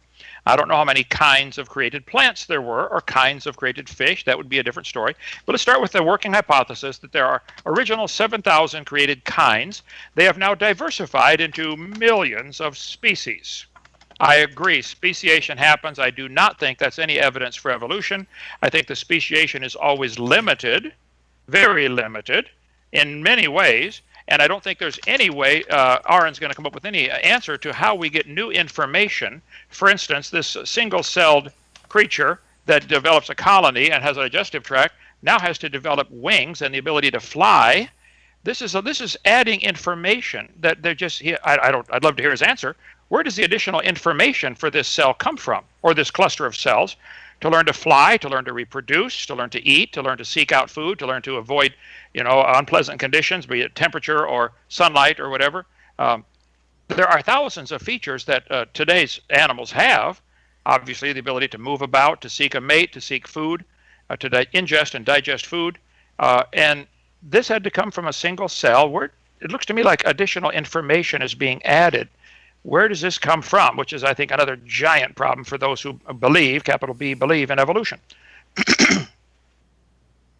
I'm guessing by the space that I'm allowed to speak again. Oh, sure. Yeah, please do. Yes. Okay. So you said that what you proposed just now, which again is you've just expressed how you don't understand what you're talking about, but everybody listening to this has gathered that much by now. Oh, okay. You said that this would be what you propose is a working hypothesis. In what actually makes it either working or a hypothesis? What experiment could we use to vindicate this idea if it were true, or falsify it if it is not? Okay, let's see if we can cross an elephant and a pine tree. Let's get the sperm or egg of an elephant and the pollen from a pine tree and see if we can get them to produce something.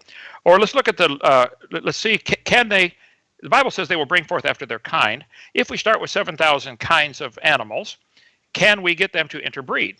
You think it's possible for a bat to interbreed with a bird? Are you saying that God created a first pair of bats and also created a first pair of birds? Is that your answer to my question? I don't know how many first pairs of birds there were. Maybe there were 50 pairs. Okay, so of that birds. is not an answer to my question then. I am answering your question. But you're answering that you do not have an answer is literally what your answer is. You don't have the answer. My answer is there are probably many original created kinds of birds. I don't think you can put all birds. Okay. You put birds in the same kind as pine trees.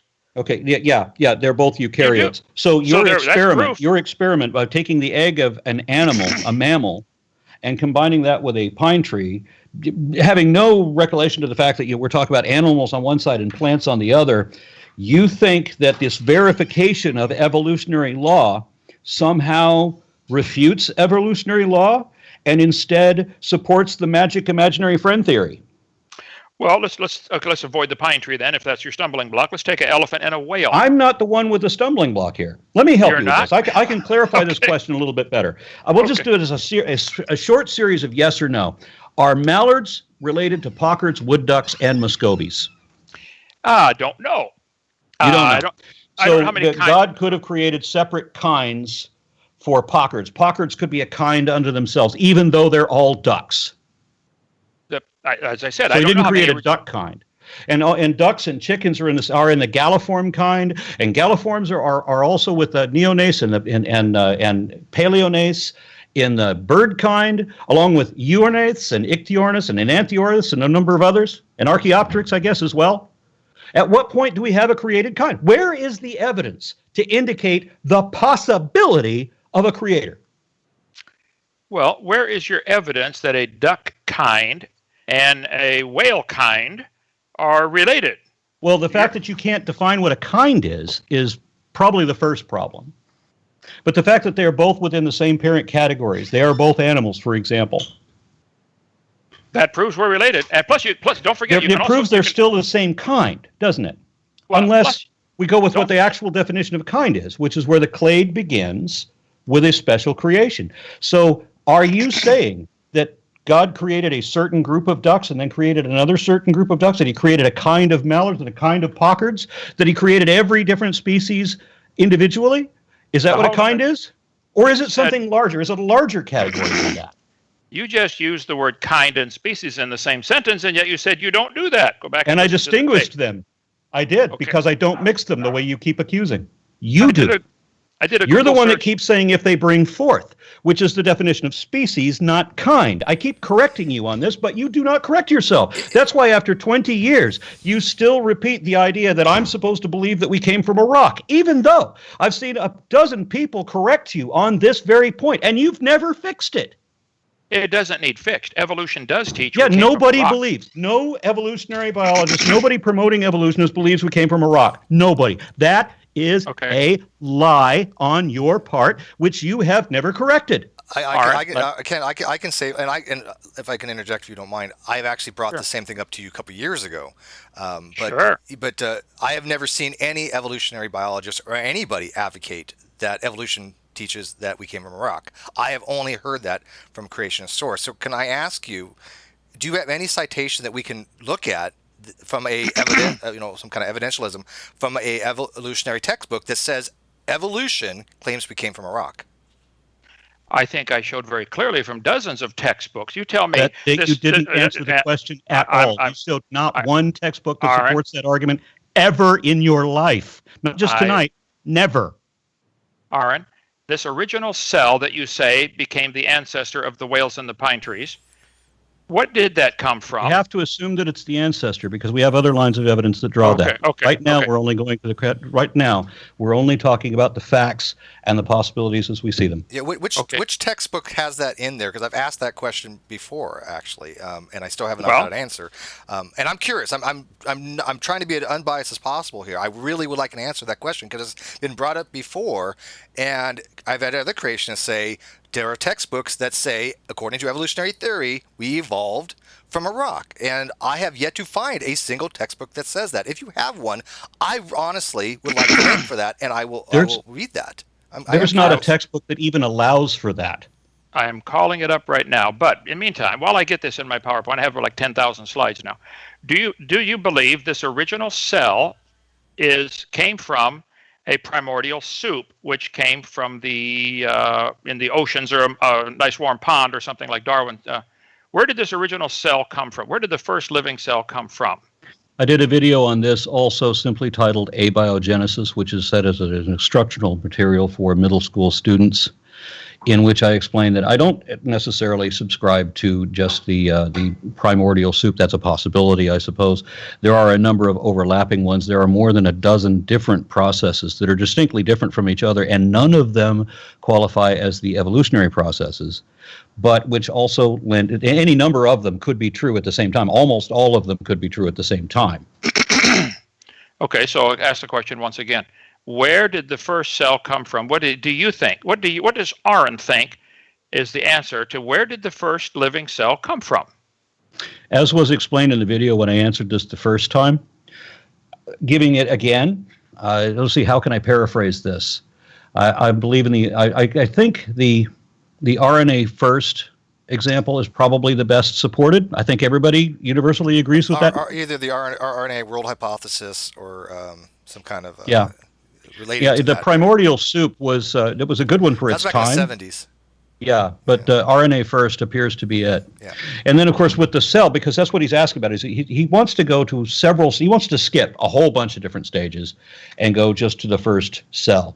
And then we're talking about hypercycles, where you have a phospholipid bilayer, which already includes replicative RNA, not DNA yet. But I think before we can classify as life, we don't necessarily have to have DNA yet, where it's enough to just have RNA. Self-replicating RNA. Yeah. Mm-hmm. Yeah. Okay, now, and where did this RNA come from? You agree? I think we both agree that RNA. Why are we talking about that instead of evolution, which is the thing we were supposed to be discussing tonight? Yeah, and the question that was posed. You asked me a clear question. Where is the evidence that you believe you came from a rock? I'm trying to get. I think if you guys would admit it, this RNA had to come from the water somewhere, from minerals in the water, and the minerals came from a rock. No. And the planet Earth cooled down. That's actually not the hypothesis, Kent. But Kent, the wrong. question I've asked this before, and I know Aaron's frustration on this quite well. For evolution to occur, and please correct me if I'm wrong on this, Aaron, but for evolution, you have to have genetics. You have to have genes. You have to have a change of allelic frequency in a population. But also to address his misunderstanding about this, when there was the Murchison chondrite that landed in Australia in 1969, which was that would we would all accept that was a rock, but it was a rock that was also found to contain many different dozens, I think, different amino acids and some unknown chemicals of extreme complexity, but they were not themselves rock. So at 0 point in our ancestry were we ever descended from a rock. Nobody, nowhere, never, ever thought this. You have been wrong your whole life about this. Fix that error. So this meteorite that was found in Australia is your answer. It contained things. In other words, life came from outer space. Is that what you're trying to imply? Wrong. Wrong? What I was explaining is the distinction between the amino acids and the rock matrix they were found in. They are not rock themselves, nor were we. Okay, would you tell me, are amino acids made of the 92 naturally occurring elements? Being a part of a natural occurring element does not in any sense make you a rock. If you freeze oxygen, would you call that a rock? Well, a supercooled crystal like ice, I guess, or I'm not sure if that's... We're talking about oxygen right now. Yeah, I don't know if... frozen hydrogen. Can you freeze hydrogen to make it into a rock? You're diverting to a different topic now. The same topic. The same topic you would like to divert away from. But yeah, it's if we cannot ever refer to these things as rocks simply because they're frozen, because they're not actually minerals, then we cannot call them rocks. At no point ever were we rocks. No evolutionary biologist ever thought that we came from a rock. Yeah. Why would you believe something so dumb as that evolutionary biologists think we came from rocks? Why do you keep repeating this lie no matter how many times you've been corrected? Well, I haven't been corrected. You think you've been corrected right now, now. Okay, so not by me. What evolutionary biologist in history has made that claim that we evolved from rocks? So I'm 48 years old, and I've never heard that except for creationists say it ever. Okay, let's. I'm looking for the slides in the textbook now, but I have hundreds of textbooks. Do you believe that the Earth cooled down? Do you believe the Earth cooled down Okay, well, that's 4.6 billion years ago? Kent, with all due respect, you are changing the subject right now. No. This is exactly the point. Do you believe? Exactly the point was for you to identify kinds. That was the only way that you could deal with my two items of evidence that I gave. Was that we know things that are true to be, we know things that are verifiably, demonstrably, observably true about evolution, where we have no such information about creationism.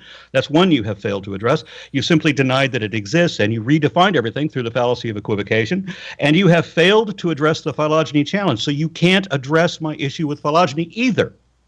Well, we're on to 5 different topics. Let me answer the one about the rock. Well, they're the same topics. These are the same topics. Okay. They're just okay. I have in front of me the answer to your question. Here is a first grade textbook in my collection, which says Earth has changed much since its formation 4.5 billion years ago. Do you guys believe the Earth is 4.5 billion years old? Or 4.6 or 4.6297 and 3 months? I will have to defer to the experts on this because I don't know the thermodynamics or the physics. There are other people who do that. I do phylogeny. Okay. I'm showing you from the textbook, a first grade, I could show you from every year textbook, that the Earth formed 4.5 or 4.6 billion years ago, and it was a hot ball of rock. This is what the books teach. Okay. Is metal also rock? Well, yeah. I've heard that it was rock and metal. My textbook said it was rock and metal. Matter of fact, I think my textbook said rock, metal, and gases. So did this hot ball of rock... So how do you distinguish rock from metal? Well, that would be an interesting question. I think there are quite a few metals that especially since our bones are made of calcium, and that's considered a metal too. Sure. And you've already established that oxygen cannot be considered a rock even if you freeze it. Before you dance around the subject, again, I'm showing you the answer. That nobody ever believed that we came from rocks. Not even your textbook. You guys are talking. You guys are talking over each other now. Kent, what you just said, what you just quoted from that textbook, I just don't think answers that question. That doesn't involve evolution. Evolution is something that requires genes to have a change of genetic frequency of the alleles. Whether the initial sources, you can go back to where they came from the Earth, where they came from stellar nuclear synthesis, where they came from the Big Bang. You can always go back where the elements came from, but we're not asking where the elements came from. We're asking you. You're saying that evolutionary theory states that we evolved from rocks. I have yet to ever see that, and what you quoted has nothing to do with evolution. Well, that's where in the last 20 years, it's maybe because of my seminar. I'll take credit for that. No, I'm almost 50. I've never heard it ever before in my life, except for what you've said in the past and other creationists. Well, so this I'm is still wonderful. not seeing anywhere it has said that we have evolved from a rock. Well, then God sent me here to help you then. Because the textbooks clearly teach the Earth cooled down 4.5 billion years ago, and it was a hot ball of rock. But that's planetary formation. That's not evolution. Right. When do we start with evolution? You're not up to the evolutionary part yet. You're at planetary formation. Yeah. We're not talking about concretion here. We're talking about evolution. You can go back to the nebula hypothesis, but that doesn't get you to evolution yet. And even if we were to misdefine it the way he is here, where he wants to take descent with genetic and inherent genetic modification and somehow extrapolate that to planetary concretion, still we didn't come from rocks. Yeah, because this is obviously not a planet just of rock. It's also rock and metal and gas and other things that don't qualify as either of these things, like amino acids and so forth. Just being made of chemical, he's already admitted, does not mean rock. If you can freeze oxygen and you still wouldn't call it a rock, just like you wouldn't call ice a rock, then it's not rock because it's not a mineral. So we're done. You're wrong, Kent. Correct your error. We're not done, and you are wrong, and I have nothing to correct. Now, the textbooks teach 4.6 billion years ago, the Earth cooled down. It was a hot ball of rock. From that rock, the gases escaped and made an atmosphere of oxygen. From that rock... So you're saying oxygen is a rock? No, it came from the rock. Okay, but oxygen doesn't come from rock, does oxygen, it? Many of the rocks contain oxygen. Oxygen is an element. I agree. What mineral does oxygen come from? I don't know, but I can show you where the textbooks doesn't come from a mineral, Kent. The textbooks teach the Earth began as a hot ball of rock, and everything came from there. Does hydrogen come from rock? Apparently so. How would that be apparent? Well, you get a chemistry book and see how many rocks or minerals contain hydrogen in part of their chemical equation. Well, many will contain the simplest of all elements, but that doesn't mean it comes from rock. You don't need rocks to create hydrogen. As a matter of fact, you need hydrogen to create rocks. Wow.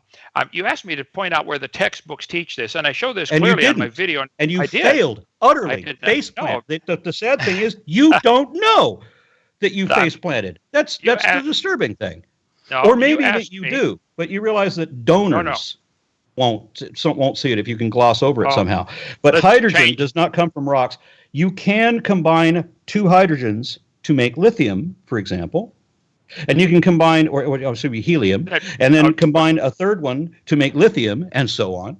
And you can get up to rocks, but you can't get hydrogen from rocks because rocks may contain hydrogen, but rocks don't produce hydrogen.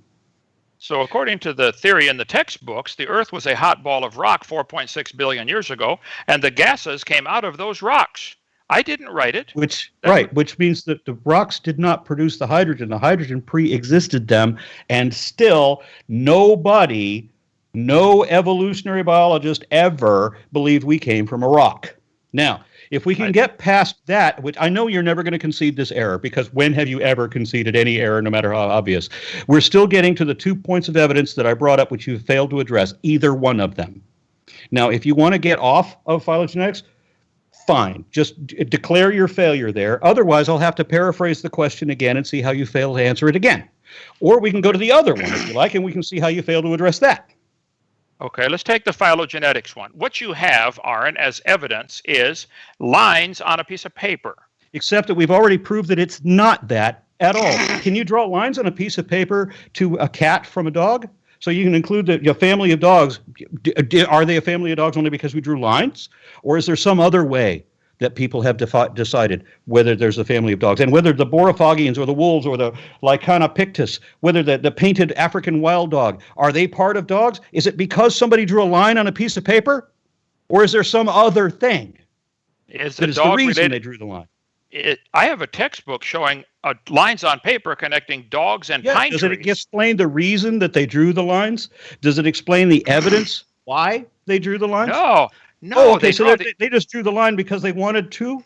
Just what, willy-nilly? So they can just draw lines from dogs to whales so that whales are now part of the dog kind? Because you can draw lines that way. So can you show me a textbook where they've done that?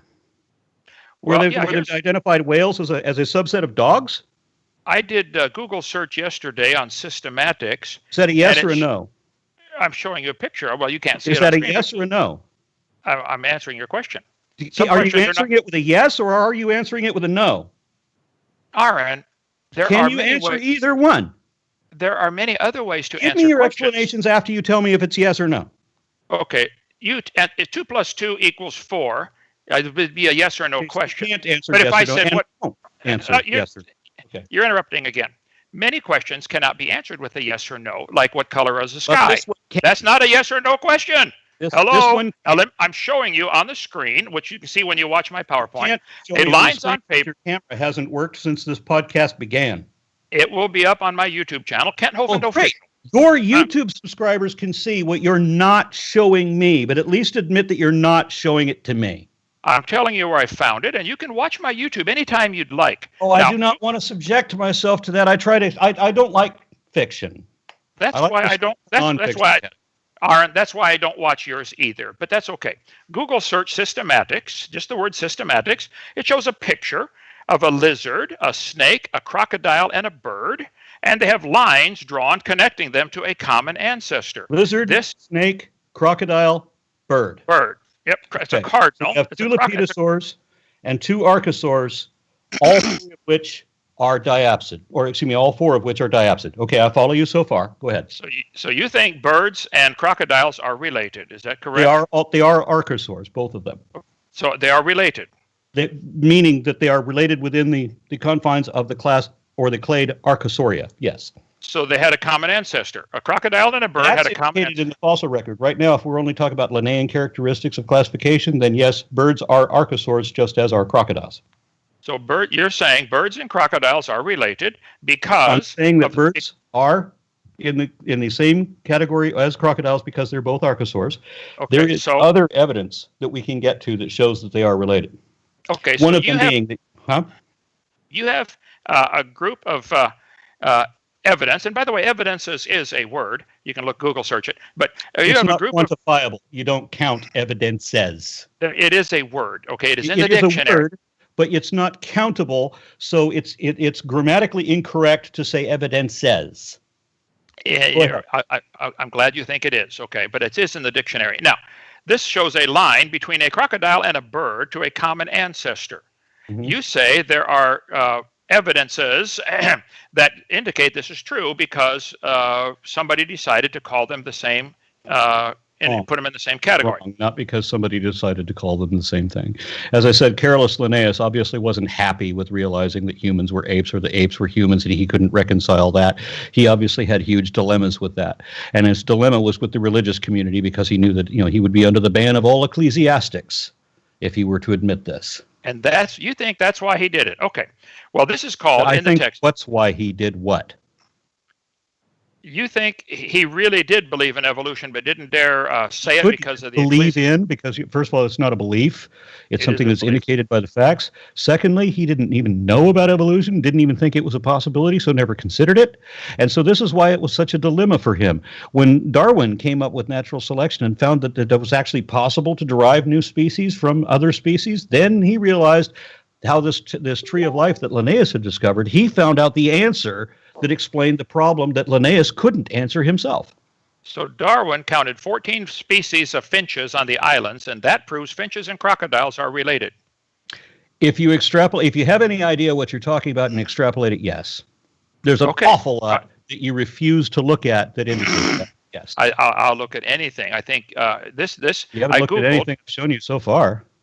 And I would genuinely love to help you with this, but you are really having a problem. I could try to summarize it another way, because we brought up cats before. I mean, would you say that Bengal tigers are related to Burmese tigers and all other tiger species? Probably so. Yes, sir. Probably. So we're not even talking about. There's not even a probability that God created individual tiger species. So they all had a common ancestor that was a tiger. No, there is a probability that there were several original kinds of tigers. I don't know. I've said that many times. Several original kinds. So God created the Burmese tiger and the Bengal tiger and all the other original tiger species, so they don't have a common ancestor at all. I didn't say that. You're the one saying that. I said, and I'll say it again. Maybe you'll get it this time. Okay, I said, I don't know how many original kinds of tigers there were. There might have only been 2 tigers. There might have been 8 tigers. Again, as I said, if evolution from common ancestry is not true, and some special flavor of creation of unidentified kinds is true, then there would be some surface levels in a cladogram where you would accept an actual phylogeny. But then there must also be subsequent levels in that twin-nested hierarchy where things are not the biologically related anymore. And at that time, it would be magically created separate kinds. You haven't shown me even the possibility of kinds yet. I'm looking at a phylogenetic systematics drawing taken from the internet yesterday when I thought we were going to have this discussion, but because of technical problems, we did not. It shows a whale and a horse and a camel all having a common ancestor. This is what they show the kids.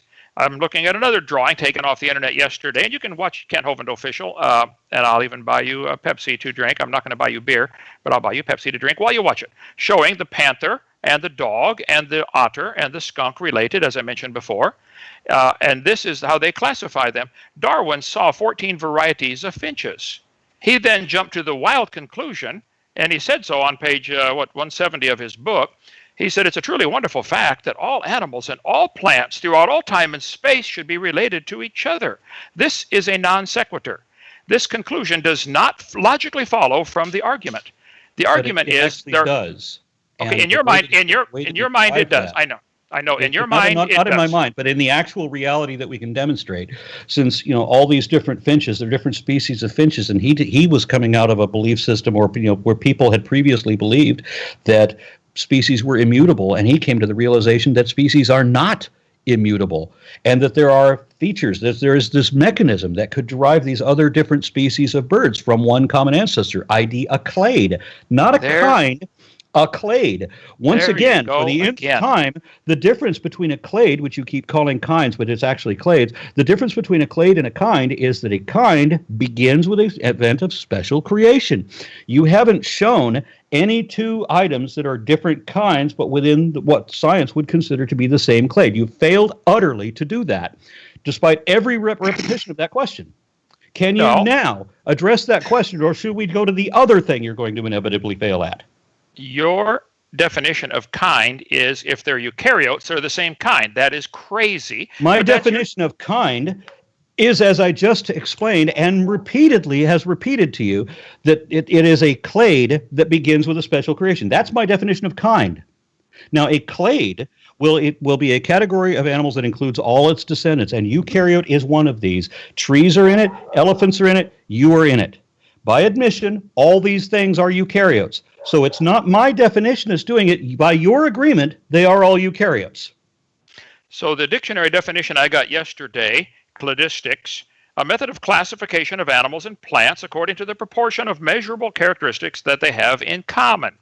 It is assumed, and as I already explained, the problem that your layman's dictionary approaches is that it doesn't include the monophyletic classification that it must include all of its ancestors, or all of its descendants, because that's what a clade is. That's the simplest definition of a clade, and your layman dictionary didn't get that right. That's the problem with using a layman dictionary for scientific description. It's difficult to get a layman dictionary to even properly define what an animal is, because they often describe single-celled animals, and there is no such thing.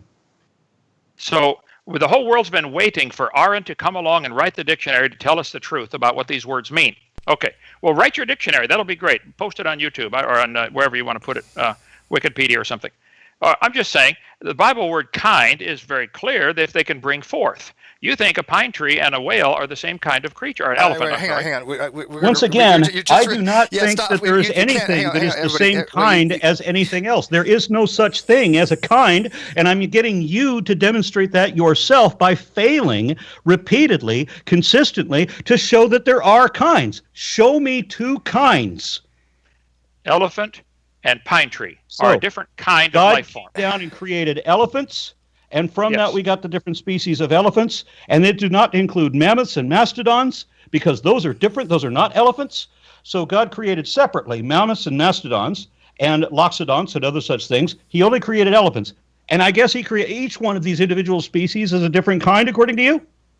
Well, it could be the African elephant and the Asian elephant have a common ancestor, but that does not let's talk about let's go from what it could be. Give me two examples of kinds. Same question been asking you since the beginning. Give me two kinds. Same answer I've given you since the beginning. Which you haven't answered once. You're still going to clade. Listen to me. You're still going to clade instead of a kind. The difference being a clade is a group of animals that includes all its descendants. We can go with elephant, we can go with squirrel, we can go with bat, any of the ones that you mentioned. The difference between a clade and a kind is that a kind is a clade that starts with an event of special creation. So show me two special creations that science would consider closely related. Same question been asking for an hour. How about we ask for one? Would that be acceptable, Aaron, if there's one kind, create a kind? We'll start there. Especially when it comes to elephants, mastodons, and things like that nature.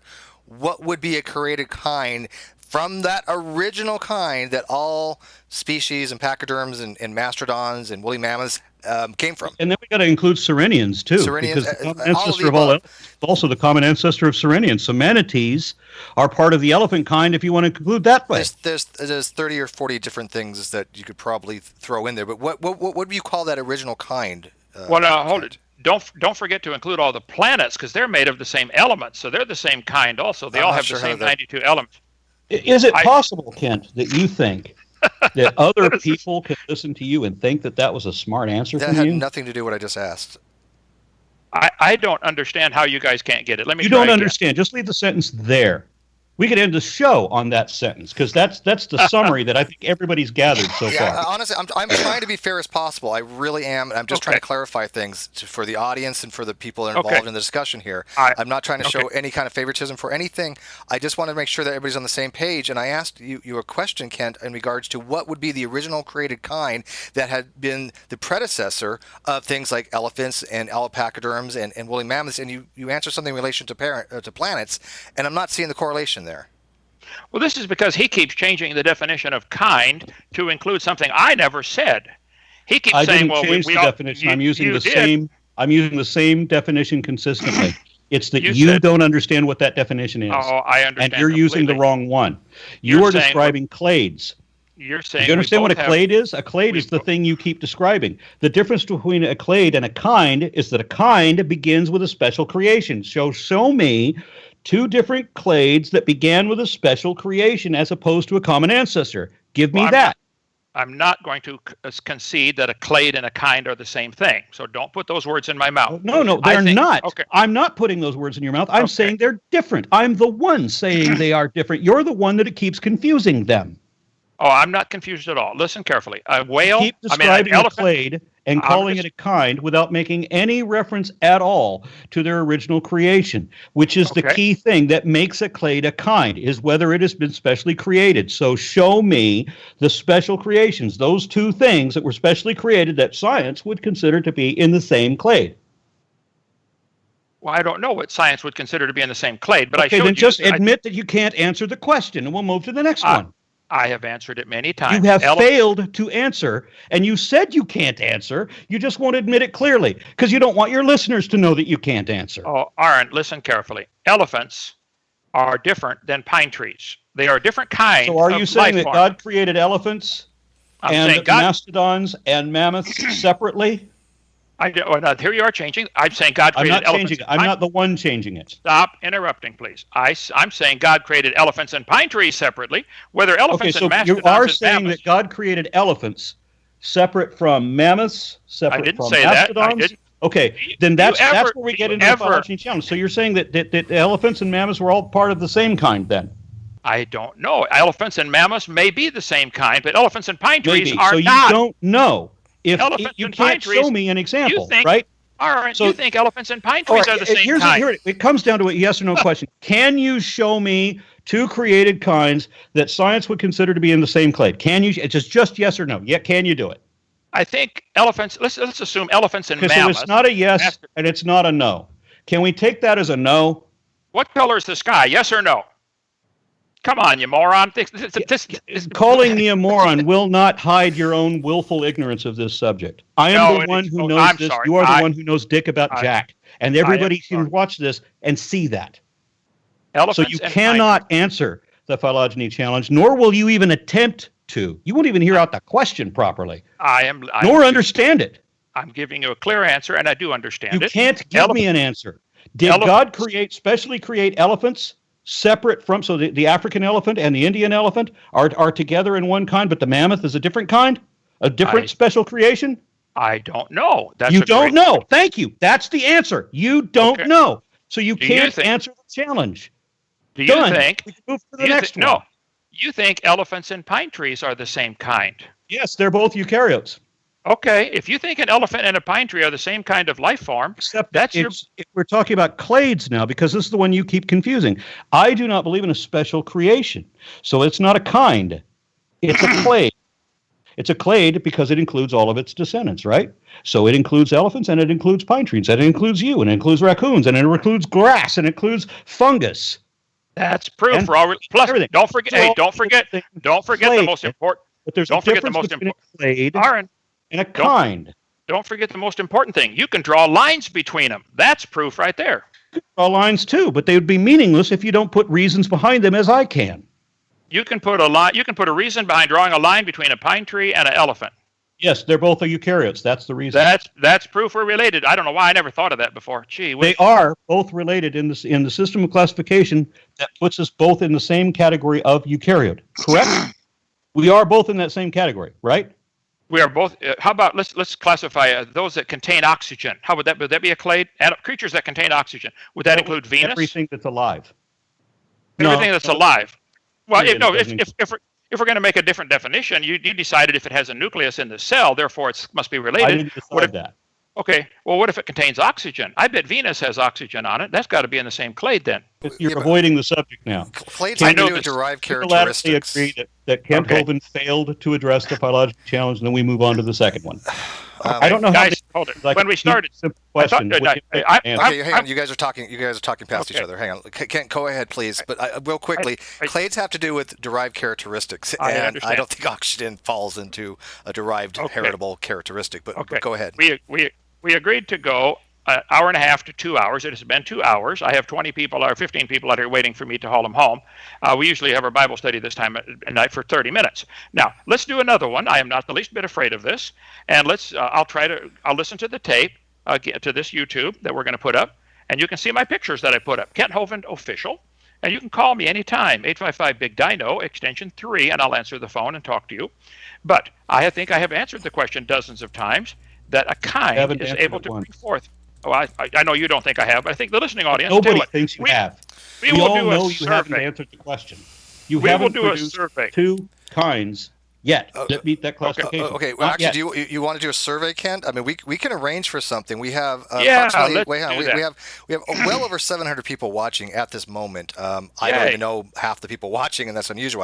I know a lot of the names, but we can arrange for something where we can get maybe a random sampling to see what people have thought about this. And I'm curious myself. Sure. I like to see what the general consensus is. I'm just reading the live feed, and just by going to the live feed, and I'm not trying to be to be biased here, but just going by the live feed, I think right now everybody has said that you haven't answered the questions that have been posed to you, pretty much. Well, let the we're gonna audience do the next decide, one. and we'll No, put that on no. Twitter and the yeah, Because- let's do that on Well, Twitter or something, and we will make a survey on that. Is that cool, Arnd? Are you okay with that? Yeah, I'm all for that. Okay. If we're going to do this again, since we haven't addressed the second item of evidence at all, Okay, what is your second evidence? that we actually know things and can show things to be true of evolution, where we can't show dick about Jack to be true about creationism.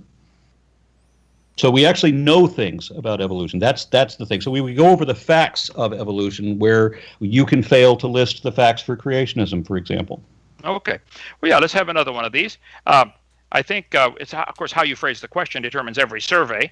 Did I answer the question that an elephant and a pine tree are different kinds? And he right away changed it to say elephant and mammoth.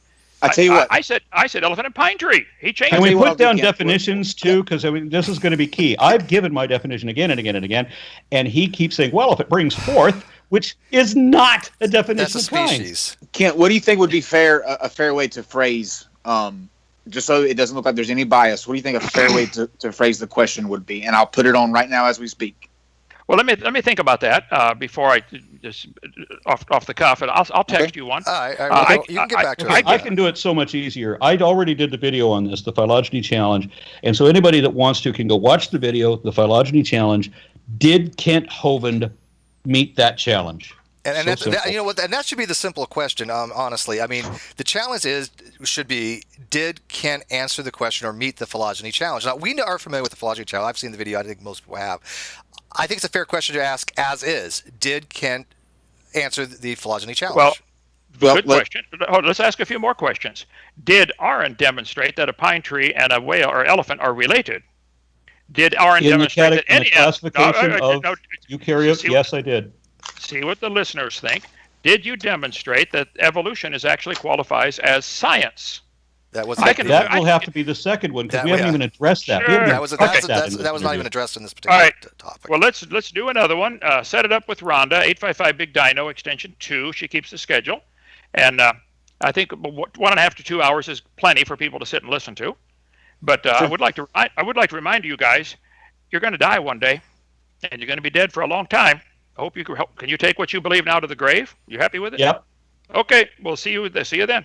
Thank you, guys. All right, Appreciate it. thank you, Ken, for joining us. We appreciate it. All right. And Thank you. we're going to kind of wrap this up. Obviously, it has been a little bit over 2 hours. There is going to be an after show. Yeah, I got to tell you, this was a bucket of chuckles. I didn't expect to have I didn't expect to have as much fun with this as I did. I'm glad. You know what? And I enjoyed it thoroughly as well. I had a good time too. I'm going to give Aaron the SpongeBob Award. He's got a vivid imagination. Could you do me a favor? Thanks, Steve and Nick and Rhonda, all the above, for helping out with this. I've been in communication with them all day, and they really like did go out of their way to make sure that this happened. Okay. He says I have a vivid imagination. What did I imagine? I'll add that to the test that apparently we're going to be making on. Okay. Very good. Yeah, the Twitter page is located in the video description. It is Non Sequitur on Twitter. So we'll get all that out there. Trust me. And let me go ahead and make a few announcements before we close. Before we close out the show, just real quick. Number one, thank you guys for listening. Today we hit our 1,000th subscriber. So in the 6 weeks that we've been doing this, that's amazing, and we want to thank you guys for that. Thank you to you Aaron got 1,000 subscribers in just 6 weeks. Yeah. Thank you. And thank you to Aaron and Kent for coming out and doing this. We would love to do another one. I think this was a great, contentious, entertaining, informative discussion. So we will definitely do that again. And thank you to the guys behind the scenes. Frankie from the Geek Room, Holy Kool-Aid yesterday for your time and your effort with us. That means a lot. And to the people on Kent Hoven's side as well, Nick and Rhonda and Steven, for everything that you've done. We appreciate that as well. You can go and on our Facebook page and Twitter, and they're both, the handle for that is Non-Seq Show, and that's NONSEQ Show. You can also go to our website to get past episodes that we've done.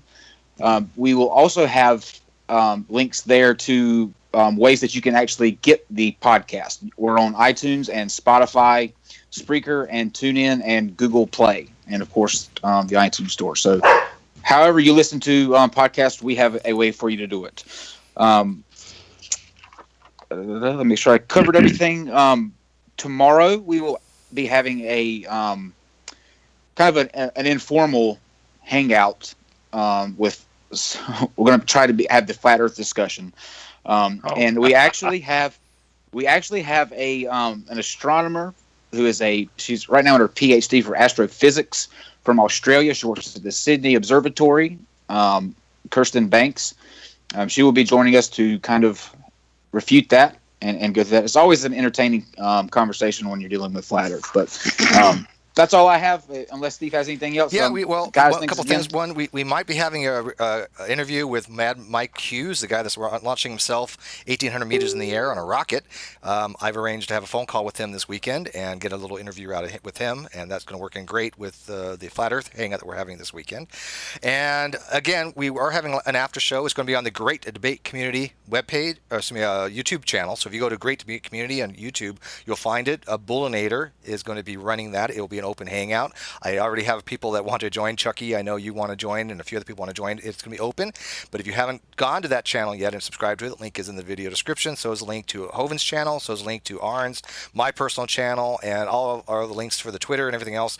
So we appreciate everybody who's gone out of the way to help us out. Thank you so much for getting 1,000 subscribers already on this particular YouTube channel, which has only been out for 6 weeks or so.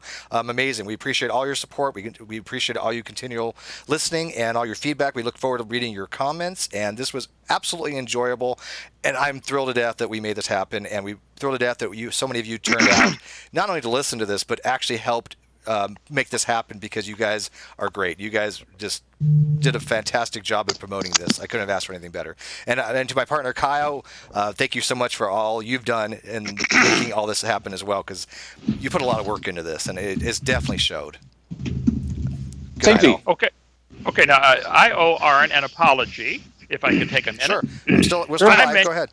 Okay, I mentioned on my YouTube some time ago that I had a debate with him, and that is incorrect. I was on the Drunken Peasant show, and his name came up, and I do so many of these discussions. I guess I assumed he was in the audience listening, but I did not intentionally lie. I just was mistaken. We have never talked until tonight, and thank you for coming on with me. And if we do a couple more of these, I'm going to get both of you converted. That'll be great. That's okay. Good luck with that. Okay. You know what? I'm down for that challenge. Go ahead, take your best shot. Let's do it. I'm gonna try. Okay, fair enough. Thank you so much, guys. All right. All right. Thanks, guys. All right. Good night, guys. Have a good night, and everyone. We'll see you in the after All right. show. Good night.